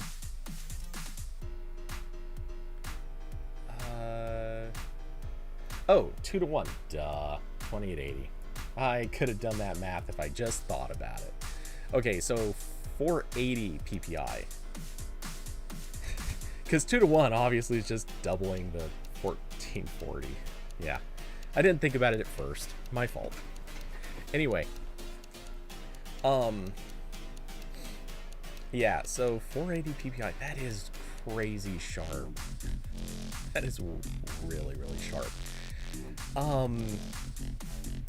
So they're going to be pushing this many pixels at 120 hertz. And the lower Pixel 6 is going to be pushing way fewer pixels at only 90 hertz. I wonder if that was a battery life issue. If it is a battery life issue, that would be really interesting. Because it's not like the Pixel 6 is going to be that much smaller than the Pro. So I wonder if they're maybe using different chips. Maybe like it's a lower bin SoC. Or are they... Is it possibly a RAM issue or GPU issue? Like maybe they're putting something better in the Pro, or more of something in the Pro that's necessary to hit the numbers. Either way, I feel like the Pro's going to have lower battery life. Either that, or they're going to be speed ramping a lot. Like maybe it really lives at 60 hertz most of the time, and then when something happens, it ramps up to 90 or 120 automatically. Which I'm sure they'll be doing anyway, but maybe it's going to be a lot more aggressive. I don't know. Either way, for the Pixel 6, it's being that it is so close in size, assuming the batteries take up the full amount of space, I really have a feeling Pixel 6 is going to have lower battery life. Not that it matters. Keep in mind, if the battery life is long enough, who cares if the battery life is lower on the better, like bigger, better phone? As long as it is long enough, people should not care about the fact that the smaller one can outlast.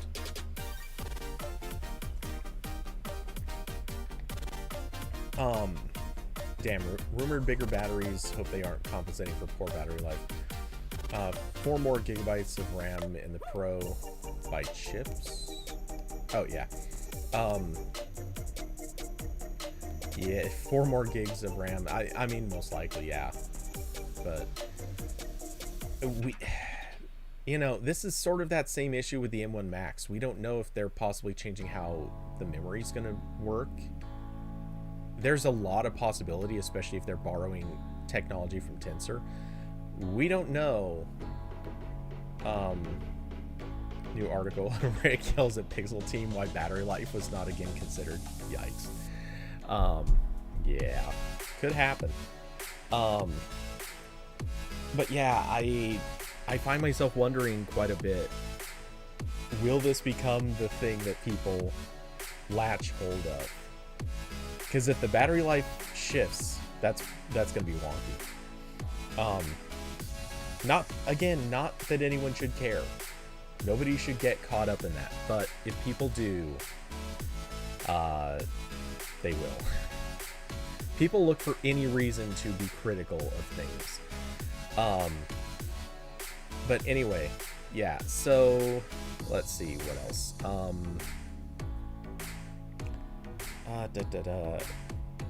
Let's see. I hit all the things that I called out from this article. I don't think there was too much more that was really revealed. I think at this stage, I am curious to see what they're gonna do with launch timing. I think we're gonna have to see what they do in terms of price, marketing, advertising. At what's going to be happening with the collaboration with T-Mobile, and very possibly, I know somebody mentioned it earlier, Verizon. Is this going to be a situation where Verizon gets heavily involved? Possibly after the fact, possibly like on day one. Is Google's advertising behemoth going to suddenly turn the Pixel into maybe a real contender? Because let's be honest, it's not just about making a phone that is flagship level. It's not just about getting something out there. And again, at the price point, you're gonna lose a lot of potential customers just on price point. But how much advertising they do is really gonna matter, and what kind of advertising. You know, let's be honest. The Nexus 7 advertising was kind of famous for the fact that all of a sudden Google was doing very personable, very human advertising of a product. And it's not that they haven't been doing that since, but they've been doing sort of that pristine, clean-cut version of advertising where it has, I mean, technically it has personality, but it feels empty. Are they going to return to doing advertising that's a little bit more human? That's not just like a weird celebrity getting up there and saying weird stuff. And if anyone hasn't been paying attention, holy crap, Pixel ads have been weird. Diablo, Congress calls Google, hey, why are you using your ad money to put ads on your phone? For your phone, yeah, go figure. But yeah, there's so many questions about the launch of this thing. I think we're gonna see a lot of weird and interesting stuff happening. Also, my hunch, I'm actually going to make a prediction right now.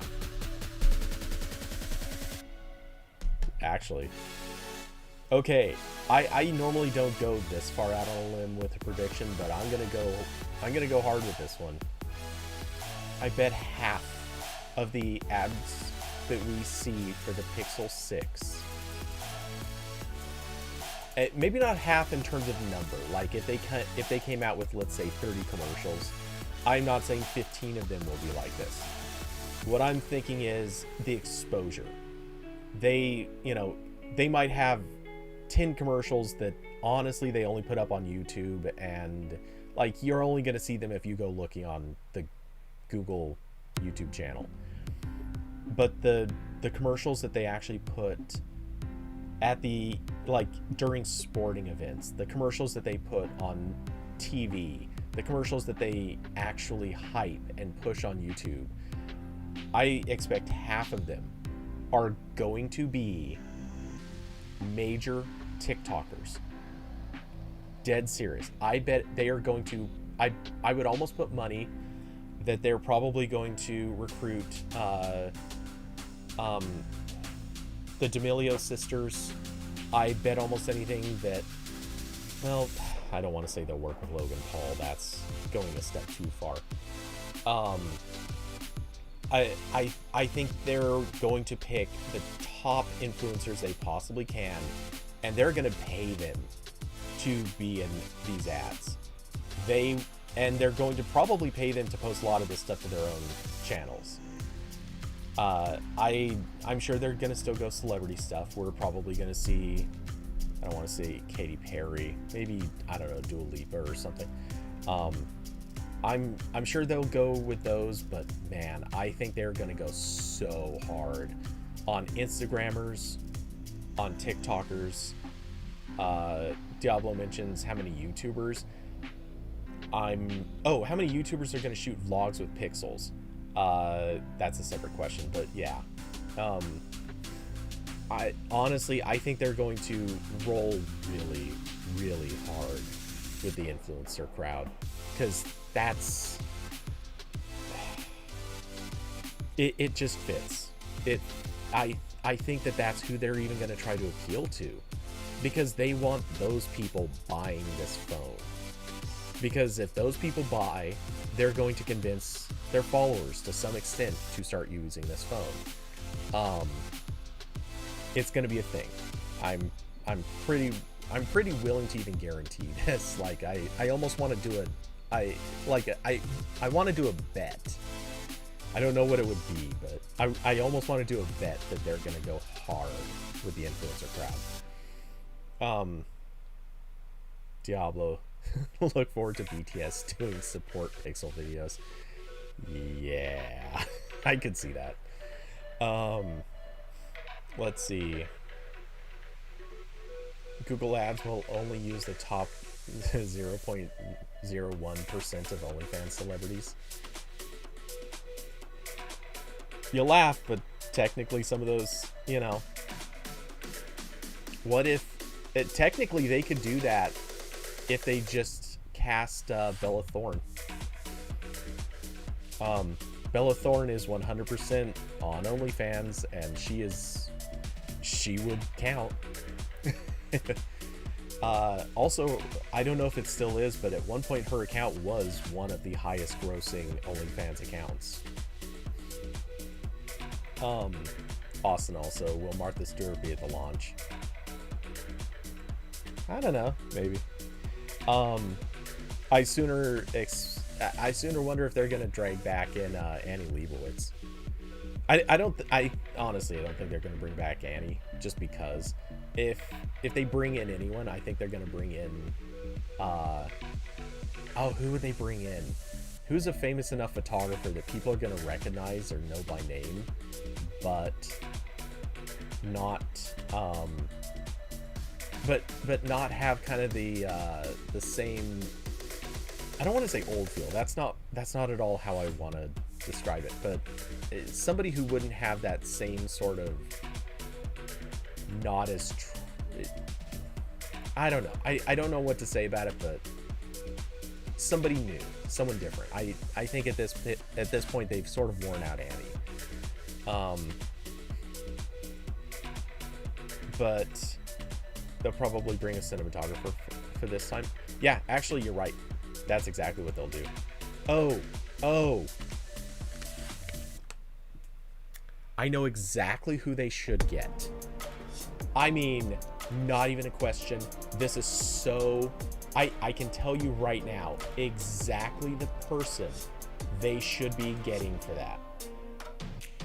Because he's worked with Google before. He worked on, or he is beyond loved. Well, by some crowds. Yeah, here we go. Yeah, here it is. Justin Lin. So, Justin Lin, people mostly know him for Diablo, Peter McKinnon. I'll comment on that in a second, because there is actually something possibly credible to that. But Justin Lin would be the perfect choice. Most people know him as bringing the Fast and Furious films back into potential life. He is the perfect choice for this, because he's also worked with Google on the 360-degree film Help, which it was a short-lived spotlight story that was crazy. How much they had to put into that, because the special effects alone were off the charts, especially for doing it in a 360 environment. They did so much with that, it was insane. Let's see. All right, mute that. Let's skip ahead in that video a little bit, but yeah, I mean, okay. We'll jump. All right, that's not really helping a whole lot, but yeah, the environments and all that other stuff. It would be kind of neat to drag him in and have him be part of showing this off. Like, if he's in there doing HDR video stuff, then all right, we'll close that because it's not showing all that much interesting stuff. But yeah, he would be an awesome choice. Plus, if I remember correctly, wasn't Justin Lin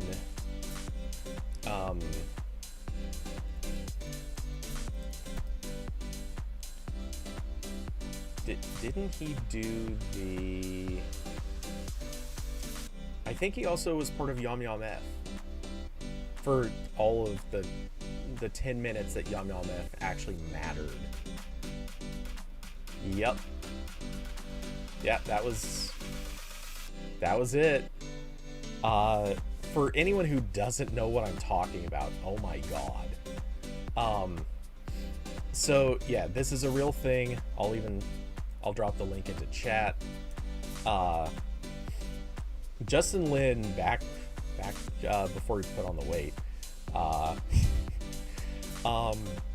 he actually partnered up with Google for the Banana Apocalypse video, which was this short-lived hype that basically everyone knew Google was investing in this channel, but nothing ever really seemed to come of it. But this video, watch it. After stream is over, watch this video because it is insane. They bring in, or they have cameos by all these people. I mean, let's see the list on the side. Ryan Higa, Chester C, Jessica Alba, Tyrese Gibson, Sun Kang, who, come on, I mean, he's the reason Fast and Furious is alive. They got so many cameos. Oh yeah, Wayne Brady. Am I getting his name right? Yeah, Wayne Brady. Yep. Oh, Masioka was in there. Yeah. I mean, he is the guy that they absolutely should bring back to hype up the HDR video. That would be perfect. Anyway, yeah, I love that video. I'm gonna rewatch, dead serious. I'm leaving this tab open so I can rewatch that video after this stream is over. I love that video so much. But yeah, for their HDR video, that would be neat. Okay, so Diablo, you bring up Peter McKinnon. Now, I will say this. I would love to see Peter McKinnon do this. I can guarantee it won't be him, though. I can actually guarantee this. Now, but that doesn't rule out other names. There are definitely some other possibilities. But here's the reason why Peter McKinnon will not be that person. Which is funny because by pure accident, I happen to have just watched a video. Well, I guess it wasn't just. I watched this a few weeks back. Oh crap, I just restarted this. Or had to refresh this page. Let's pull up Peter McKinnon's channel. And we're gonna go back to, let's see, should be about 8 months ago-ish. Is that right?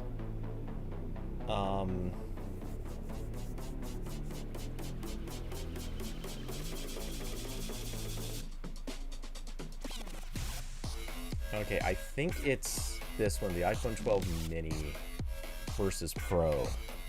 But, oh no, it's not. Oop, damn it. Did not mean to click into you. I meant to scroll down here. Yes. Is this the right one? Might not be.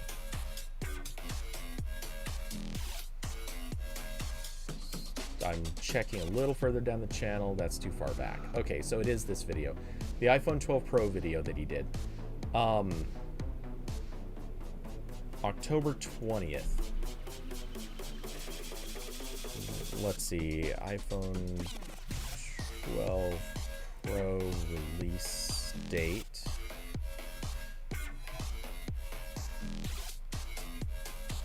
Okay, so the iPhone 12 Pro was released October 13th. Maybe I'm mistaken. Maybe it was a different video, but here's the thing. I know Peter McKinnon actually got the iPhone before launch. He was one of the only people who's ever gotten an iPhone significantly before launch, and was working with Apple to actually do a launch day video. Most reviewers will usually get this stuff maybe before launch. These days it's a lot more common that they do, but yeah, Peter was given special access, and it was either this video or another one. He was walking around with an actual prototype, or so they said. I honestly, I don't know if that was true, but they claimed it was a prototype. Let's see. It's gonna bug me because I just watched this I don't know, 2-3 weeks ago, which shows you how far behind I am in my watching. He was walking around in a city too. It wouldn't have been a year ago. There's no way it was all the way back then. Yeah, that's gonna bug me. I'm not fully certain that it was that video, but hey, whatever.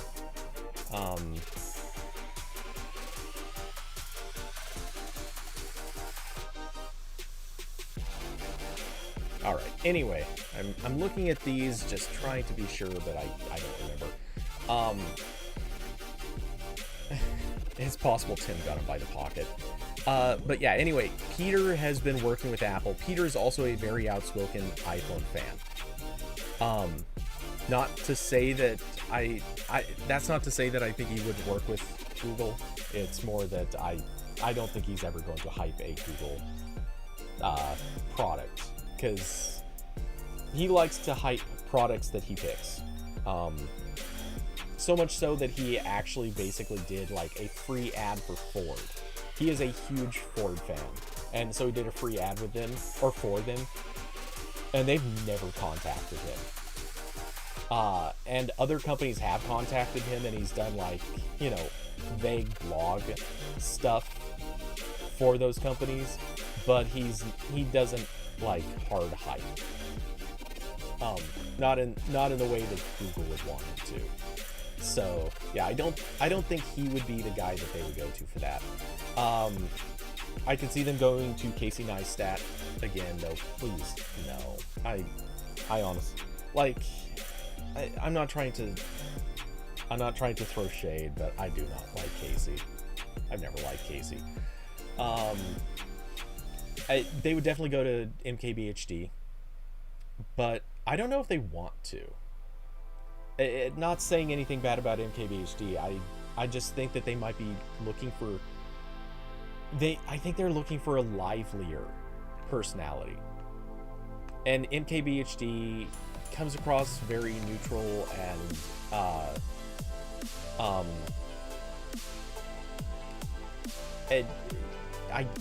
I don't know what word I want to use for it. He doesn't have the holy crap super excited voice going on.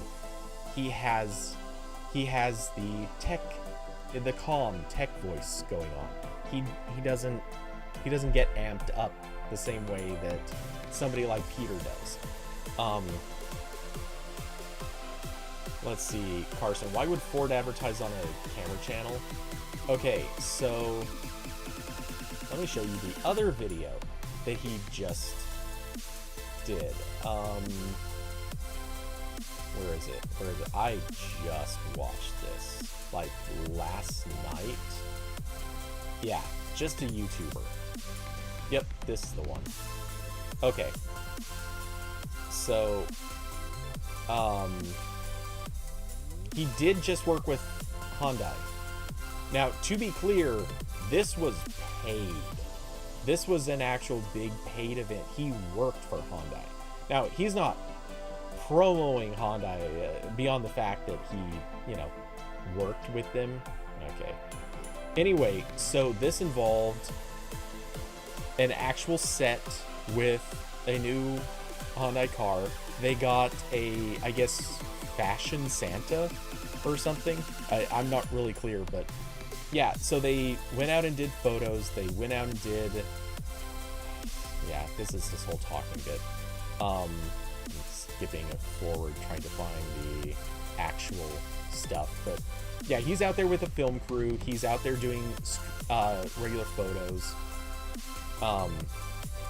and all for their new ad campaign. They actually brought him on to run this thing. So he's out there shooting different angles, different looks, everything he can get.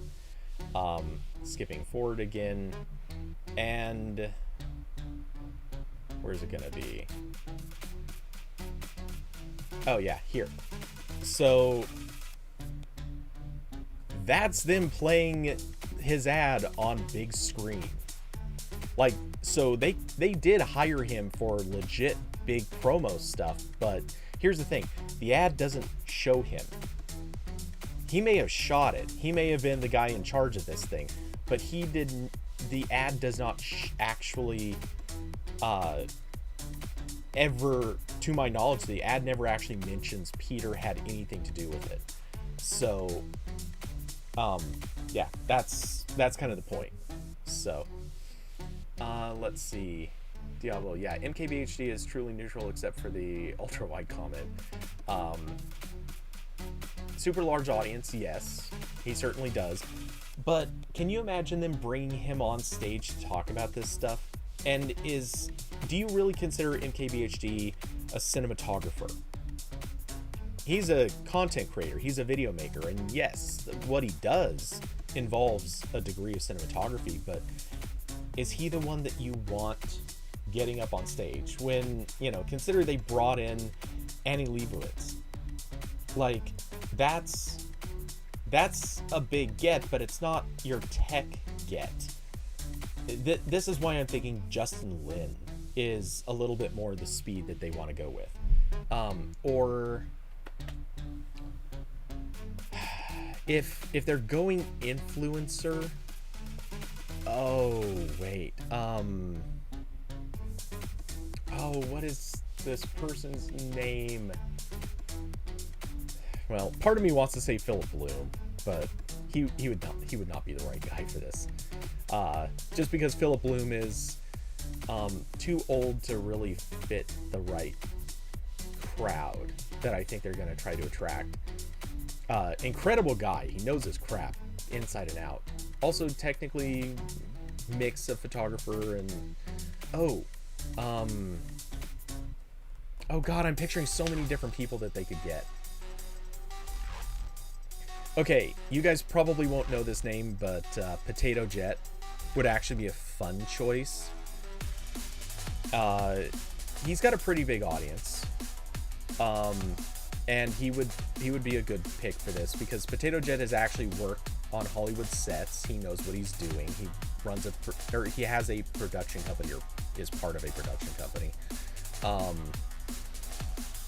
Let's see. Oops. As I misspell potato.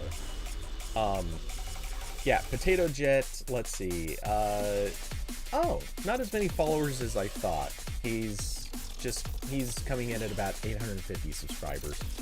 Or 850,000, sorry. Let's see. Oh, he did an underwater course. Neat. Let's see. Every single next Marvel movie has a pixel in it. Remember the 3A was in Endgame? Really? Was it? Pixel 3A Endgame. Yeah, fine, you get the click. Wait. Where's the...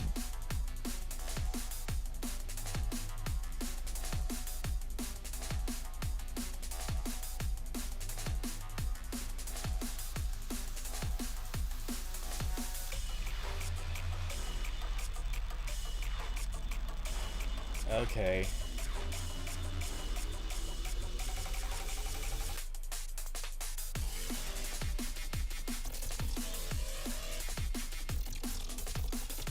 Oh, that's right. The Hulk is using... he pulls out his phone and uses it. I forgot about that. I was trying to think, when the hell did they use a camera in Endgame? But... oh no, it was the girl's phone? Yeah, okay, the girl's phone is a Pixel 3a. Got it.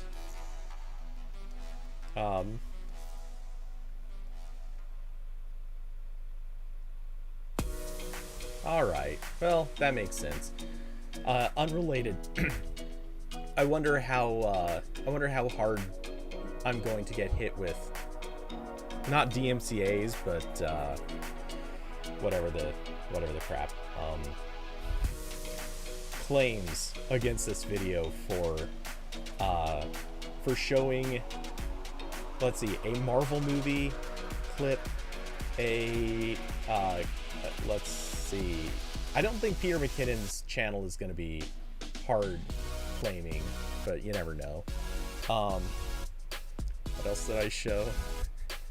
Probably something else. I don't remember now, but oh, the Justin Lin video. I bet that doesn't get claimed.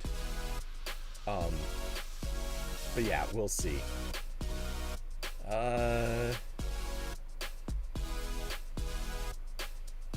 Let's see. No, not BGR. I mean, yeah, that was me not paying close enough attention. I feel bad about that. Let's see. Oh, maybe that was a different pixel. Okay. Well, I can't. Honestly, I can't look at them and tell the difference without like looking at them close. I don't pay attention enough to their design details when I'm looking at them. But yeah, let's see. I could see them using Potato Jet. Oh, no, I know who. I've got the perfect person. Sam Colder. Sam Colder is exactly the person they should use. Here's why. Okay, I'm just gonna go back to one of his earlier things. Okay, so how many subscribers does he have? 1.2 million. Okay, that's a little bit more where I think they want to be. So Sam Colder, travel vlogger, or at least that's part of what he's been.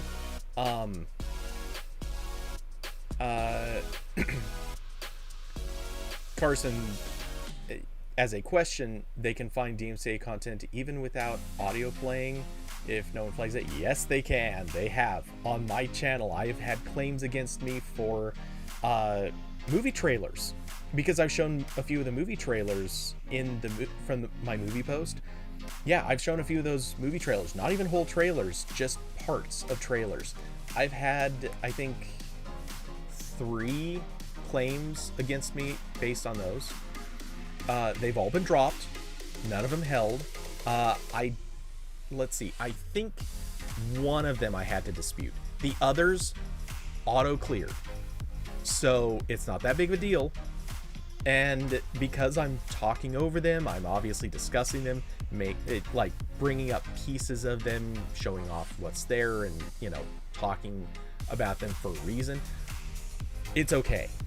They are not, and these are automatic claims. The companies, I don't think, care in the least. They just want to make sure that you're not doing something shady with their stuff. So when they see that I'm talking about this stuff and honestly just like giving them straight promo publicity, and I'm talking over it, which by the way constitutes the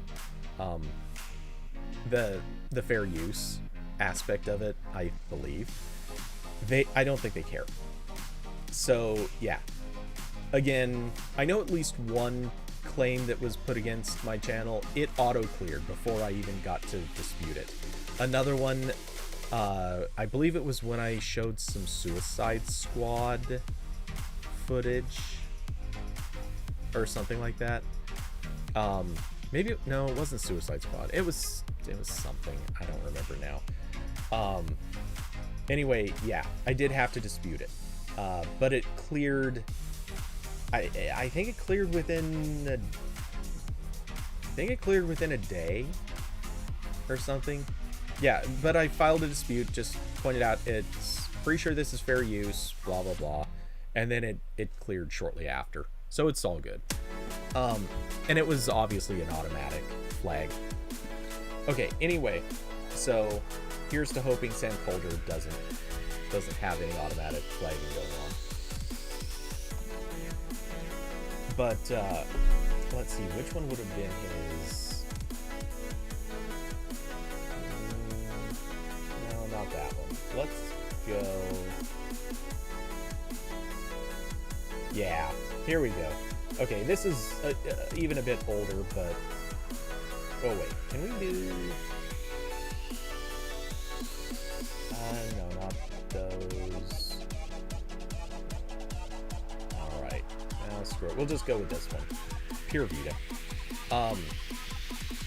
So this guy's all about big transitions and big effects.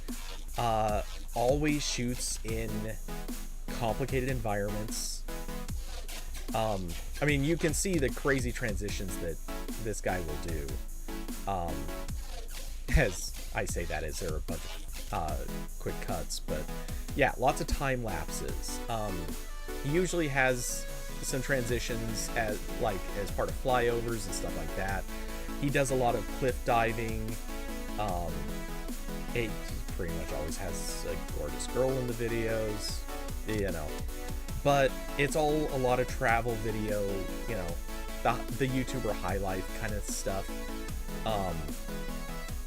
But this right here, this is the guy who would be perfect for hyping up the HDR video, you know, being able to put a video or being able to capture like incredible colors in a video. If Google is hyping up the video as much as I expect they are, let's skip a little ahead here. And let's just hypothetically say that the Pixel 6 is going to become like vlogger targeted. This is the guy. This is exactly who you want to bring on stage, because he's good looking. He's got a video history that is going to fit this so perfectly, and it's actually blowing me away how muted the colors are in this part of his vlog. Because he normally color grades pretty hard, and these are a lot more muted than normal. Okay, let's see, something, Memories from Saudi, sure, let's pull up something like this. I mean, hell, even shooting in a dark environment like this is, if the Pixel could pull this off, this alone is something worth hyping.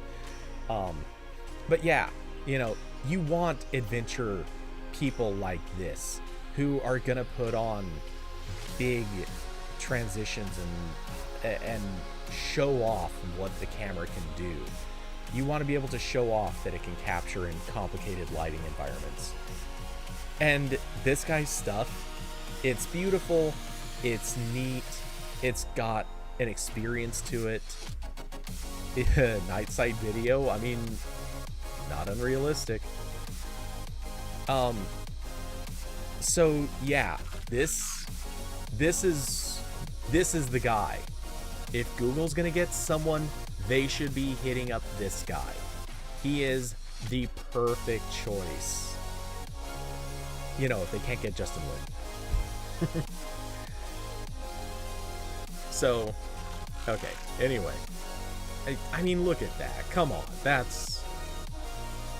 And this is... Oh, also Sam Calder is super into flying drones. But... yeah, I mean, come on. These types of shots, these are such cool shots to be doing. hand this guy a phone and cut him loose. He'll do something with it. So, I mean, if I was going to pick anyone, it's definitely this guy. Not to say there aren't plenty of other really good choices, but this is the one that comes to my mind. Pixel 6 on a drone. I'm gonna do it. I might do that. I'd be down for it. So by the way, I am gonna get a Pixel 6. There's no question to it. Diablo, wonder if Google Photos would be allowed to do more for the 6. Maybe.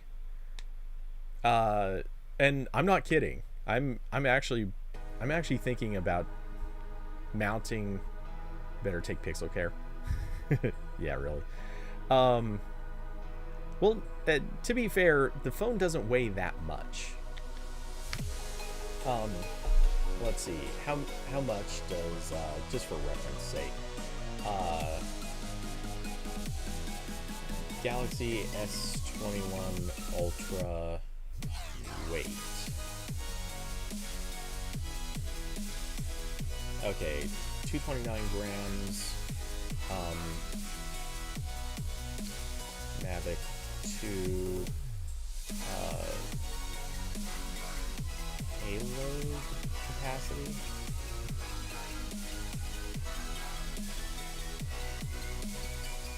Yeah. Okay. So a Mavic. Oh, that's the Mavic Air. Oh, I guess the Mavic 2 Pro could also pull off the same. So the drone I have can carry more than double the weight of a S21 Ultra. I'm just gonna go out on a limb and assume that there's no way in hell that the Pixel 6 is going to weigh more than a few grams above the S21 Ultra, assuming it weighs even as much. So, yeah, I could see doing that.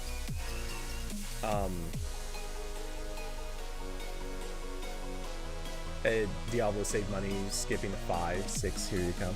Yeah, no, for real, I'm glad I skipped the 5. Don't get me wrong, I would like to have one, but I don't think I missed anything on skipping the 5. For what it's worth, I could have also skipped the 4. Carson, save money from skipping the 3, 4, and 5. True enough.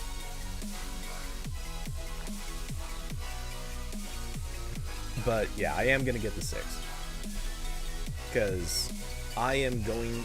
So, by the way, going back to your earlier comment, where'd you say it? Where'd you say it? I know it was said in here.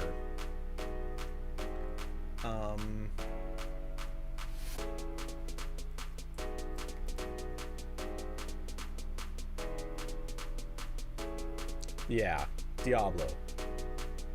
Right there. Wonder how many YouTubers by end of year will shoot vlogs with Pixels 2. Well, I'm planning to. I have some very specific things in mind for the Pixel 6. My YouTube channel will be coming to life, so to speak. I was gonna do it sooner, but yeah, I was gonna do it sooner with the Pixel 4, but the timing was not good, especially with COVID being what it was. But yeah, the channel will be coming to life for sure. As long as something else in particular doesn't happen, but the channel should be coming to life. Yep. Yeah, on the it's just the 282 subs.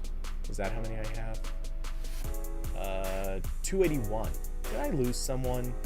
What a jerk. Someone unsubscribed my main channel. But yeah, that channel will be coming to life.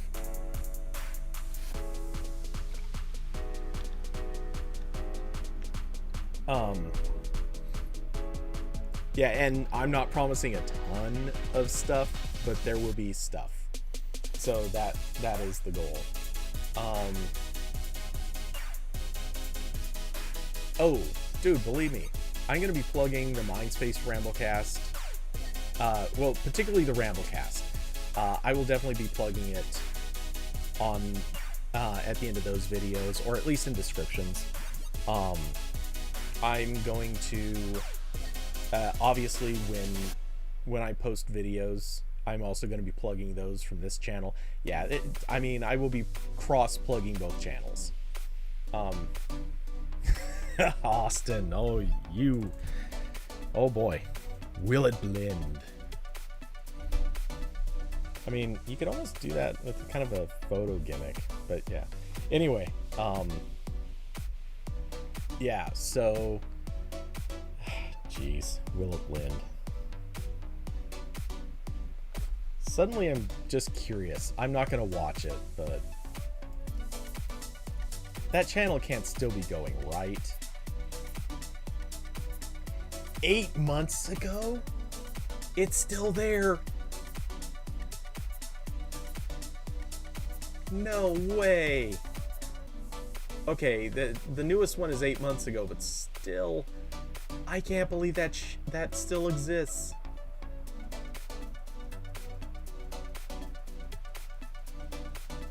That is insane.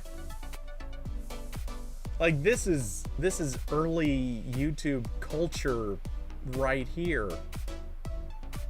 Okay, the videos are real sporadic though. 8 months, 9 months, 9 months, 10 months, then 3 years ago. Only 3 videos are 3 years ago. There's what, 3. Okay, and then yeah, it's quite a few. It's 4 years ago. And I guess they're pretty sporadic. Well, at least they're split by like months. But really, will it blend? Hillary Clinton's emails? Jeez.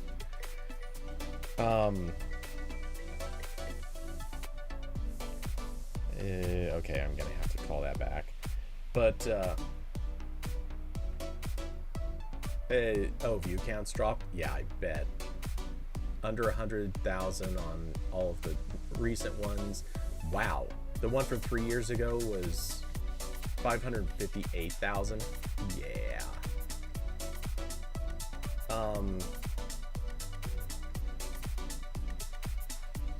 You know, I kind of thought that, holy crap, there's a lot of these that only 20,000 on Thanksgiving. That's really weird. I wonder why a few of the new ones hit these because of iPhone and Amazon Echo. It is a little weird that some of these 12,000 on a creamy sriracha hummus recipe. Oh, okay, I guess that's why. These are just generic commercials. But still, like, there's a really weird, like, up and downness to the view counts on some of these videos. The Apple Watch got 1.7 million views. 2.3 on the neodymium magnets. Oh wow. Good old buckyballs.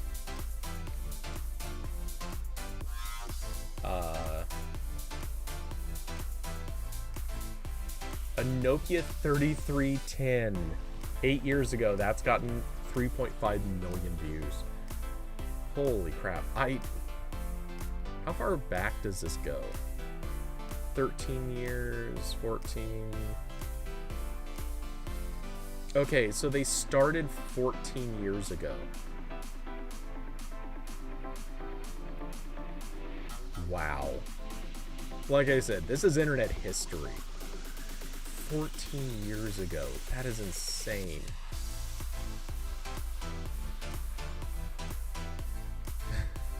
And I'm a little disappointed they haven't kept it going. Not really. I mean, to have just 4 videos in the last year. They need more. Wait, The Mandalorian 2?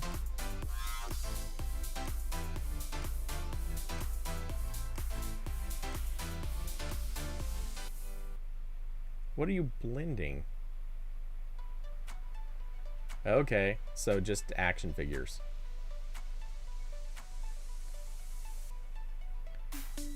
Stormtrooper dust. Don't breathe this. Wow.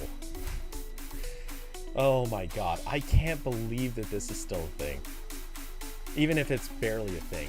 I can't believe it's still a thing. That's great. Yeah, so anyway. God. Mind blown. Anyway, so looks like something to put on your next ice cream bowl. Yikes. I mean, honestly, like if it weren't for the fact that you know what it is. I mean, that actually does totally look like Oreo and well, like a ground up Oreo. Totally looks like ground up Oreo. I would want this on my ice cream for sure. You know, if we didn't know what it was. Okay, let's see. Google Store leaks Nest doorbell, new Nest Cam battery. Okay, oh, whoops, I did not. Hold on. All right, that's what looks like Oreo. I forgot to transition back. That totally looks like Oreo. Cookies and Cream Stormtrooper edition. Yeah. That actually sounds really good. Find a way to do a edible like make an edible Stormtrooper. Just a bunch of chocolate, like white and dark chocolate. That would be pretty neat. Just saying. Okay, let's see. So Google Store leaks Nest doorbell, new Nest Cam with battery, and 2 other models. I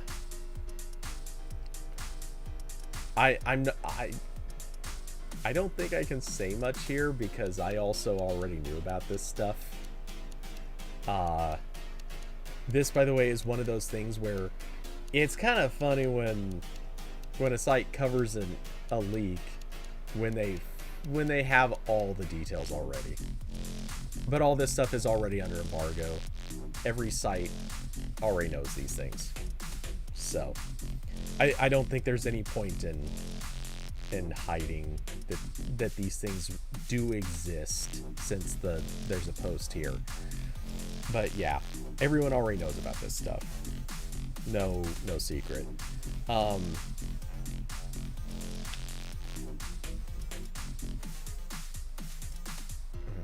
I heard a weird sound. Anyway, turns out I think it's just the music.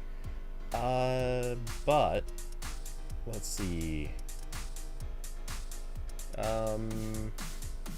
Yeah, so they just leaked the press images.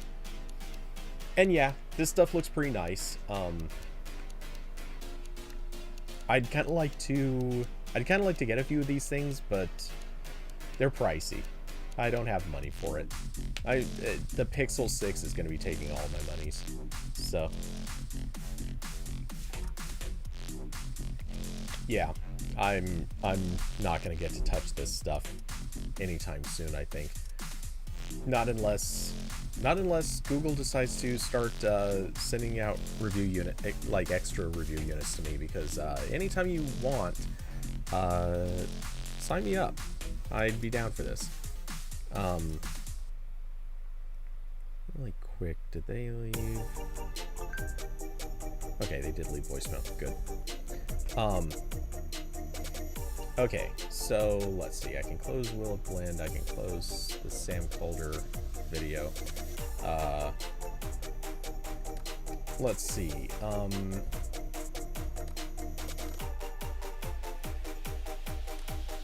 Diablo, looking forward to buying season. Ought to have a Nest launch and not a Pixel 5a launch.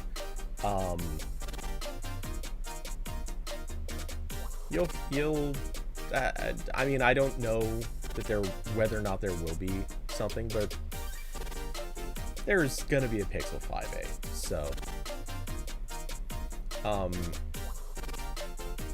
Carson finally sold the extra Stadia Premier Edition. Someone bought it for $60. That's pretty good. Cheers for something you got for free. Yeah, I still have my extra one sitting in my closet. It's not collecting dust at least, but yeah, it's there just in case anything happens to my controllers. I don't want any of them getting destroyed, and you know, when I rage quit a game and toss a controller across the room, I've never done that, so it's not likely to come anytime soon. But yeah, I don't trust that their controllers are that well made, so I'm gonna hold on to. I'm always gonna hold on to at least one still in box Stadia controller. One thing I do hope though is they gotta move to. Oh, I should sell the Chromecast Ultra inside. Actually, that's not a bad idea. I could see doing that. But the one counter is I vaguely keep the possibility in mind that I might just carry the Chromecast Ultra and controller with me as like my travel bag kind of stuff. That's not out of the question, because if I ever am hitting like hotels or something like that, it'd be kind of nice to just be able to bring those things with. I don't know. It's just a thought. But yeah, if they literally from this point on, any Stadia controllers that I get, yeah, they're 100% gonna get sold on eBay or probably not Swap. I doubt they're taking them, but yeah, I'll find somewhere that I can sell it. But let's see. Anyway, and welcome back, Kirby. I hope dinner was good.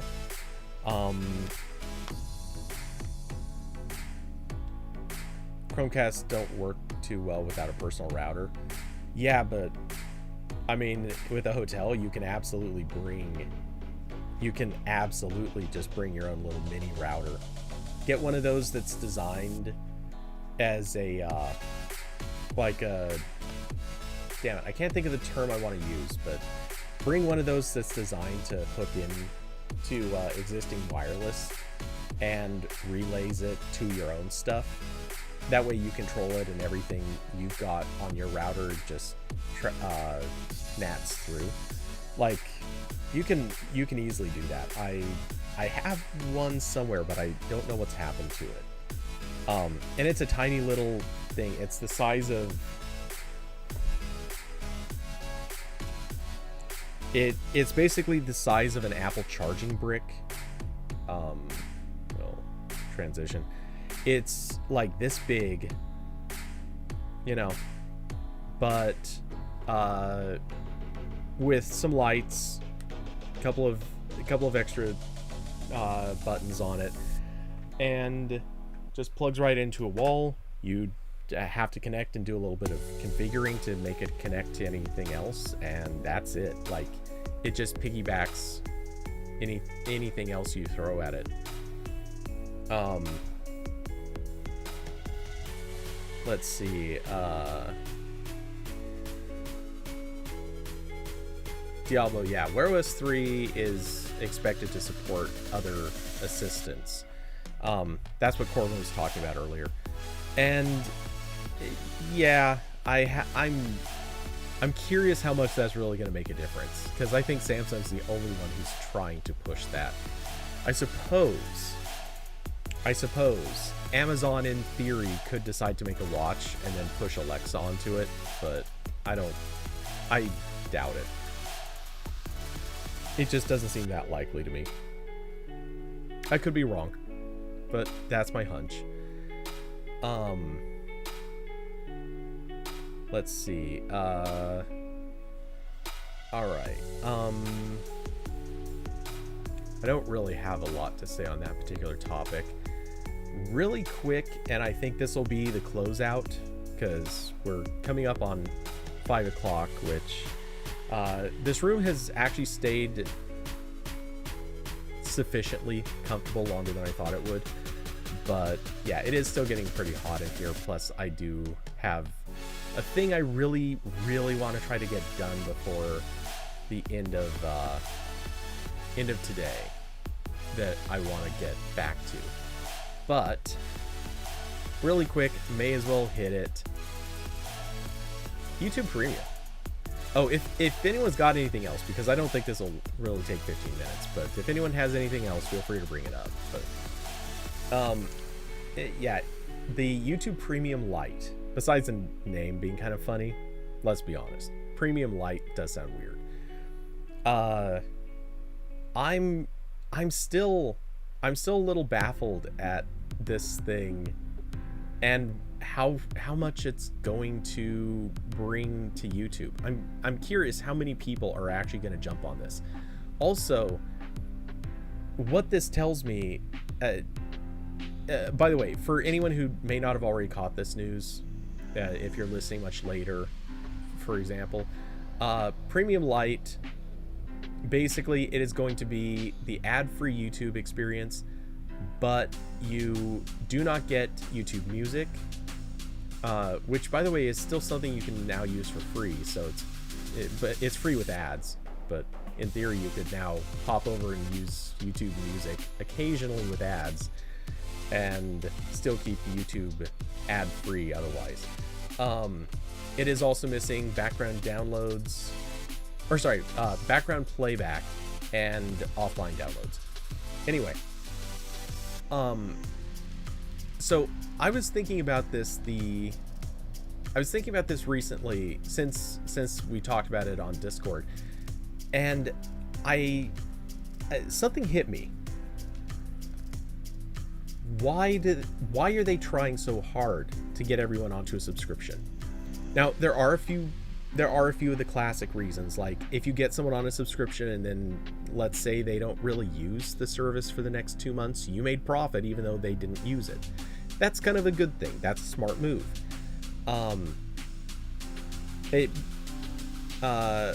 Let's see. Oh yeah, okay. But my interpretation is, if they're going so far as to open up this element of the service, they're basically saying, hey, we had a bunch of people paying this other amount. We want even more people paying, even if they're paying less. And we have to acknowledge YouTube is, or the people who are already paying for premium, a lot of those people are going to choose the cheaper plan if it's made available to them. I mean, let's be honest. We're talking about a plan, assuming the prices just mirror it to the US like they typically do. That means in the US, you'd be paying anywhere from $7 to $8.50, something like that. And you'd get ad-free YouTube for personal use. The family plan, even if there is one, which there might not be for the Lite, but whatever the case, the existence of this, they're possibly going to lose money in doing this, or at least possibly break even. Now, here's what strikes me, and I think that this is very, very significant. The only reason they would be comfortable doing this is if they really, really care about getting more people onto premium. It's just straightforward. They want people on premium. Diablo, yeah, this is kind of what I'm also heading into. Ads are getting worse on YouTube. What this tells me is that YouTube really doesn't want to be dependent on ad money. I mean, I don't think ads are going away, not anytime soon, but I think Google, and really, my phone just had to wake up on that. But I really think they're looking at this situation and they want to get people as much as possible off of relying on ads. And there are a few reasons why they might want this. The biggest one that comes to mind is they probably want a stronger negotiating position against advertisers. Also, I think they want to get away from the adpocalypse issues that have popped up in the past. For those that don't know, the adpocalypse is the term that they've used to describe all of the times that advertiser unfriendly things happened, and as a result, it started conflict with advertisers. I think they're probably looking at this and saying, well, we want to keep things kosher with advertisers, but we also want to allow people to have channels that don't violate our policies, they just piss off advertisers. So we just want to let those people still make money. We want those people making money because that'll keep them on YouTube. The way that can happen is if they're going to collect money from visitors that are on premium. They just won't make money off of advertisers. And I kind of think that might be part of this too. Like, there's so many little angles where why are your comments not showing up on screen? Are they not?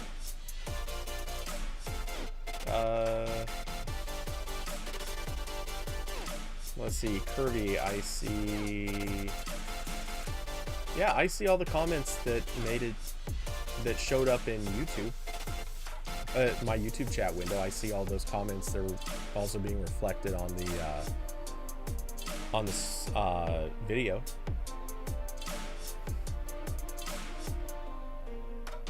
Let's see.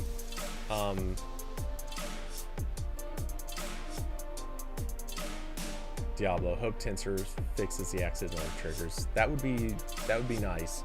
I kind of have a doubt it will, but we'll see. But yeah, anyway, my hunch, and it could be way off, but my hunch is that YouTube is probably very much gunning to get their premium subscriber base higher. That way it takes dependence away from ads.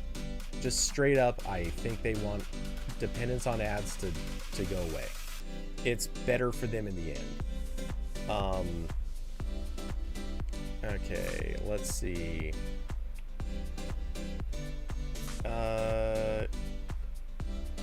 Okay, yeah, Curvy, I do not have the $12 per month for premium is fine line. It looks like that's the only one.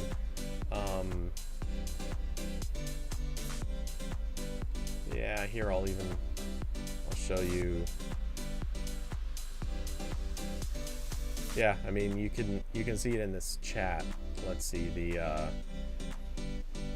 $12 came above Diablo's Tensor line. So yeah, or actually between the ads line and the Tensor line. So yeah, right there, that's where your comment's missing from. So I don't know what that's about, because we've discussed this in the past. I don't have any auto moderation stuff going on except for very specific URLs are blacklisted because spammers were posting these garbage URLs. Outside of that, I'm not moderating on language, though I know YouTube does mod language, but that's it. Your line doesn't have anything to do with that. So I don't know.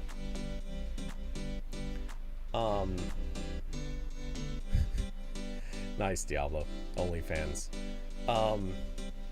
Yeah, so maybe YouTube flagged it as spam for some reason.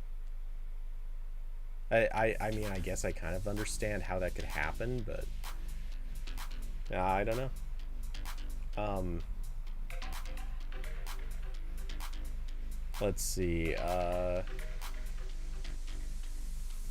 Carson, you posted that link to 9 to 5 saying that Google will spend more on marketing the Pixel 6 series. Yeah. The thing is, though, that was already known. So I forget who originally came out with that. I think it was a report by some bigger outlet. But yeah, it 100%. That was one of those things that got hyped up a few months ago. We were talking about it on the RambleCast. Linking to the on 4K got Android 11. Okay, I guess I should probably pop that out and check it out sometime.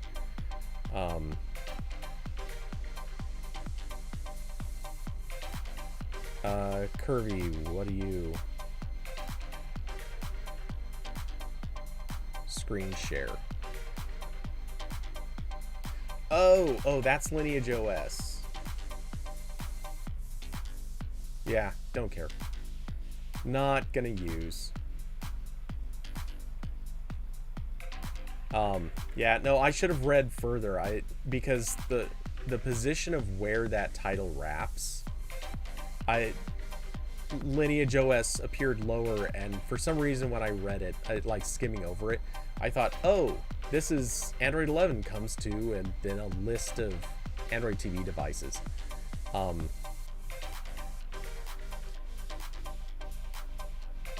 Kurt, oh, you're saying I probably don't want to screen share this?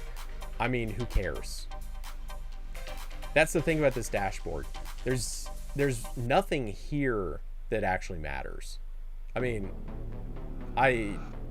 strictly speaking,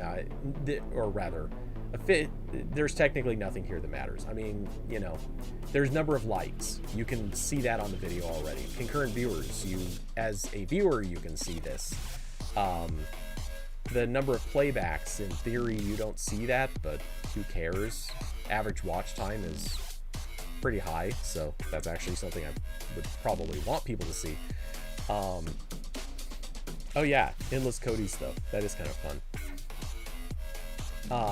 Oh, and then there's of course comment history and the graph. Like, who cares? None of this stuff matters. None of that needs to be kept secret. Literally the only thing in that list that actually is not visible in public is the number of playbacks. Oh wait, no, playbacks is visible too. What am I saying? It just doesn't show up until after the video, I think. And then the actual average watch time. That's the only thing. So yeah, it's a non-issue.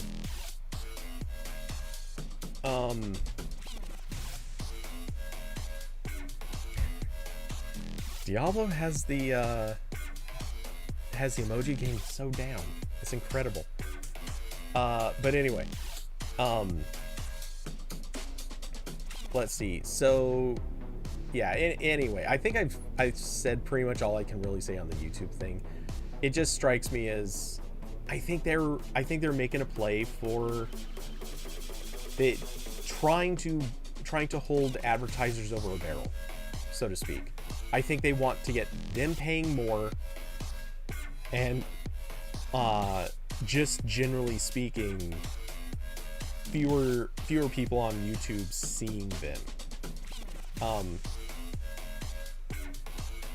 Kirby Mermaid didn't get an email when I went live. Yeah, I don't know. Sometimes it sends stuff really well, other times it doesn't. I get emails every time I go live, usually within 10 minutes or so of going live, I think.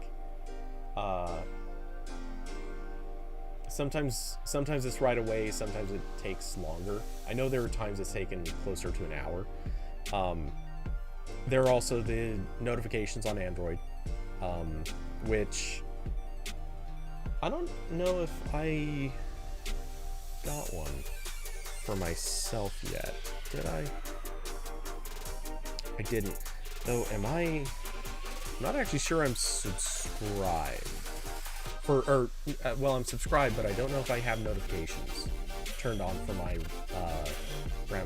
for my streams.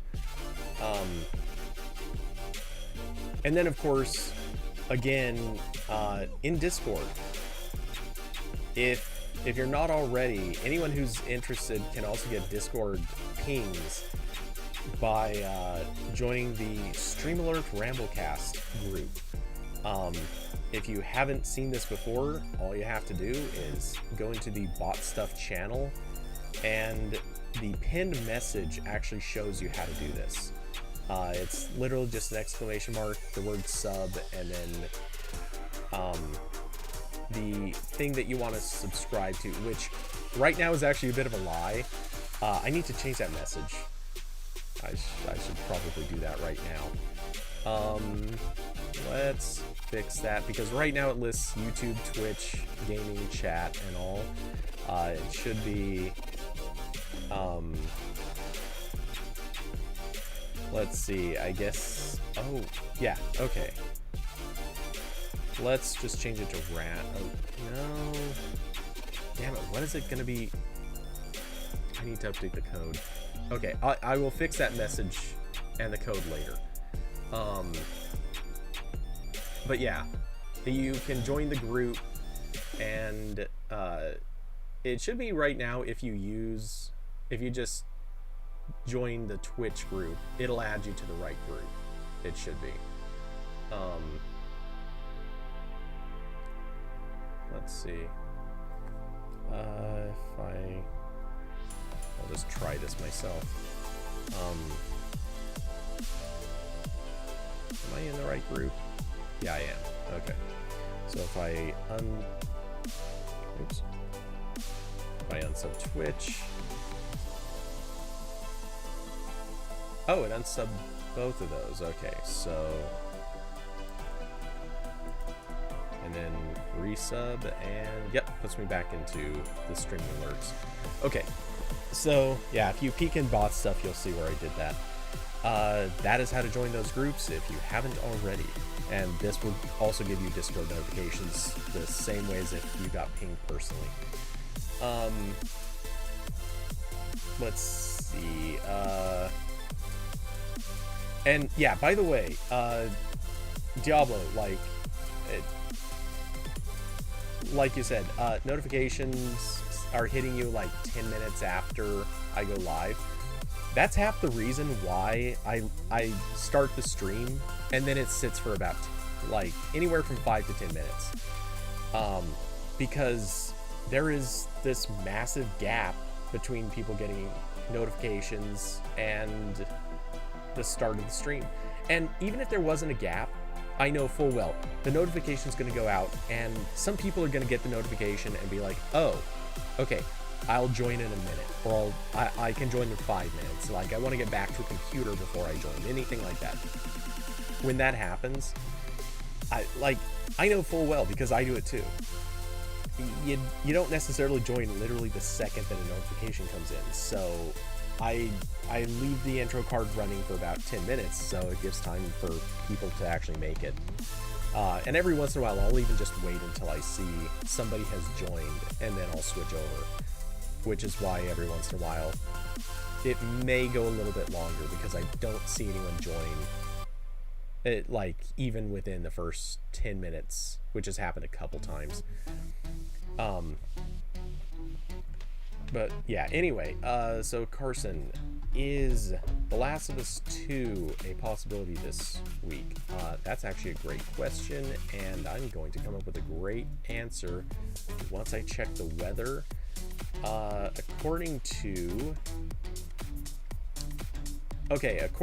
weather, let's line this up in an all nice and easy to see kind of way. Hey, there we go. All right, so according to weather, as you can see on the screen, no, I guess, oh, damn, I can't gesture far enough over before I hit the edge of my camera view. But as you can see in the above weather forecast, today is warm. It is a toasty 92-ish or something. I don't even know what temperature it is right now. Tomorrow is going to be stupid. By the way, this is a big part of the reason why I'm streaming today instead of tomorrow. Thursday I have something scheduled that I need to do. Friday it's a busy day. I'm not going to try to stream on Friday. Saturday, it's looking pretty toasty, but possible maybe. Sunday, yeah, I'll stream. Sunday is a stream for sure. I will try Saturday, but Saturday's iffy. When it doesn't drop below 60 at night, and when it's gonna get up to about 90 during the day, those are some real iffy days for streaming. If it's gonna be in the low 80s, hell yeah, streaming 100%, no question. Also, what is this with that? I see Tuesday of next week hitting 91. I sure hope that doesn't mean Wednesday's going to be like 95 or something, because that's what the weather's been like. We go down a little bit and then we spike right back up, and it sucks. If that happens, there's a better than 0 chance I may be streaming Tuesday next week too. Oh, no, I can't. Oh, I really can't. No, Tuesday's super busy next week. We'll see what happens next week. I should be able to stream, but there is some uncertainty. Not that it's super important, but I am going to say right now, 2 weeks from now, there almost certainly will not be a RambleCast that week. I actually have a medical thing scheduled that is going to likely take me out of play for a couple of days. So, if there is something, it would happen more likely on a Monday or a Tuesday. It will not be happening Wednesday, or rather a stream will... Oh wait, sorry, if there is a stream that week, it would be a Monday. There is no other day it could be. Carson, I don't know, actually, on the Tuesday, if it's a 5A launch day. If it is, that's gonna suck for completely separate reasons. But anyway, yeah, if I do stream at all, okay, and just to be clear, I'm saying the week of the 16th, there will probably not be a RambleCast that week. That's 2 weeks from now. Or if there is a stream that week, it would only be on a Monday. Because the thing I have scheduled is on the 18th. I'm not going to try to stream the day before that, and I don't know if I'd be able to do anything the day after that. But by that weekend, all should be back to normal. Let's see, any embargo stuff at AP? I mean, technically I can't answer that, but we almost always have something under embargo. I can tell you, actually, we've got a lot of stuff under embargo right now. I don't know necessarily what days any of it is. I just know we have stuff under embargo. But yeah, anyway, so kind of been writing this one out way longer than I should have. But I think I'm gonna wrap up. I'm feeling warm. I need to get some stuff done, and I think at this stage I've pretty well hit all the topics. So with that, thanks to everyone for joining. Thanks for hanging out, coming by, being part of the conversation, chatting with me, keeping me rambling. I will, as recently discussed, I will be back guaranteed this Sunday, mostly guaranteed, pretty likely this Sunday, for The Last of Us Part 2 stream. Hopefully Saturday as well. as usual, let's see. As usual, there is, of course. Oh, if you'd like to contribute to the stream, there are links down below for Patreon and Streamlabs. You can throw a buck, $2, lots of bucks. I don't know, bucks my direction. And let's see. Trying to think. Oh, yeah, and the typical. I will see you all in the Discord. So with that, good night, everybody.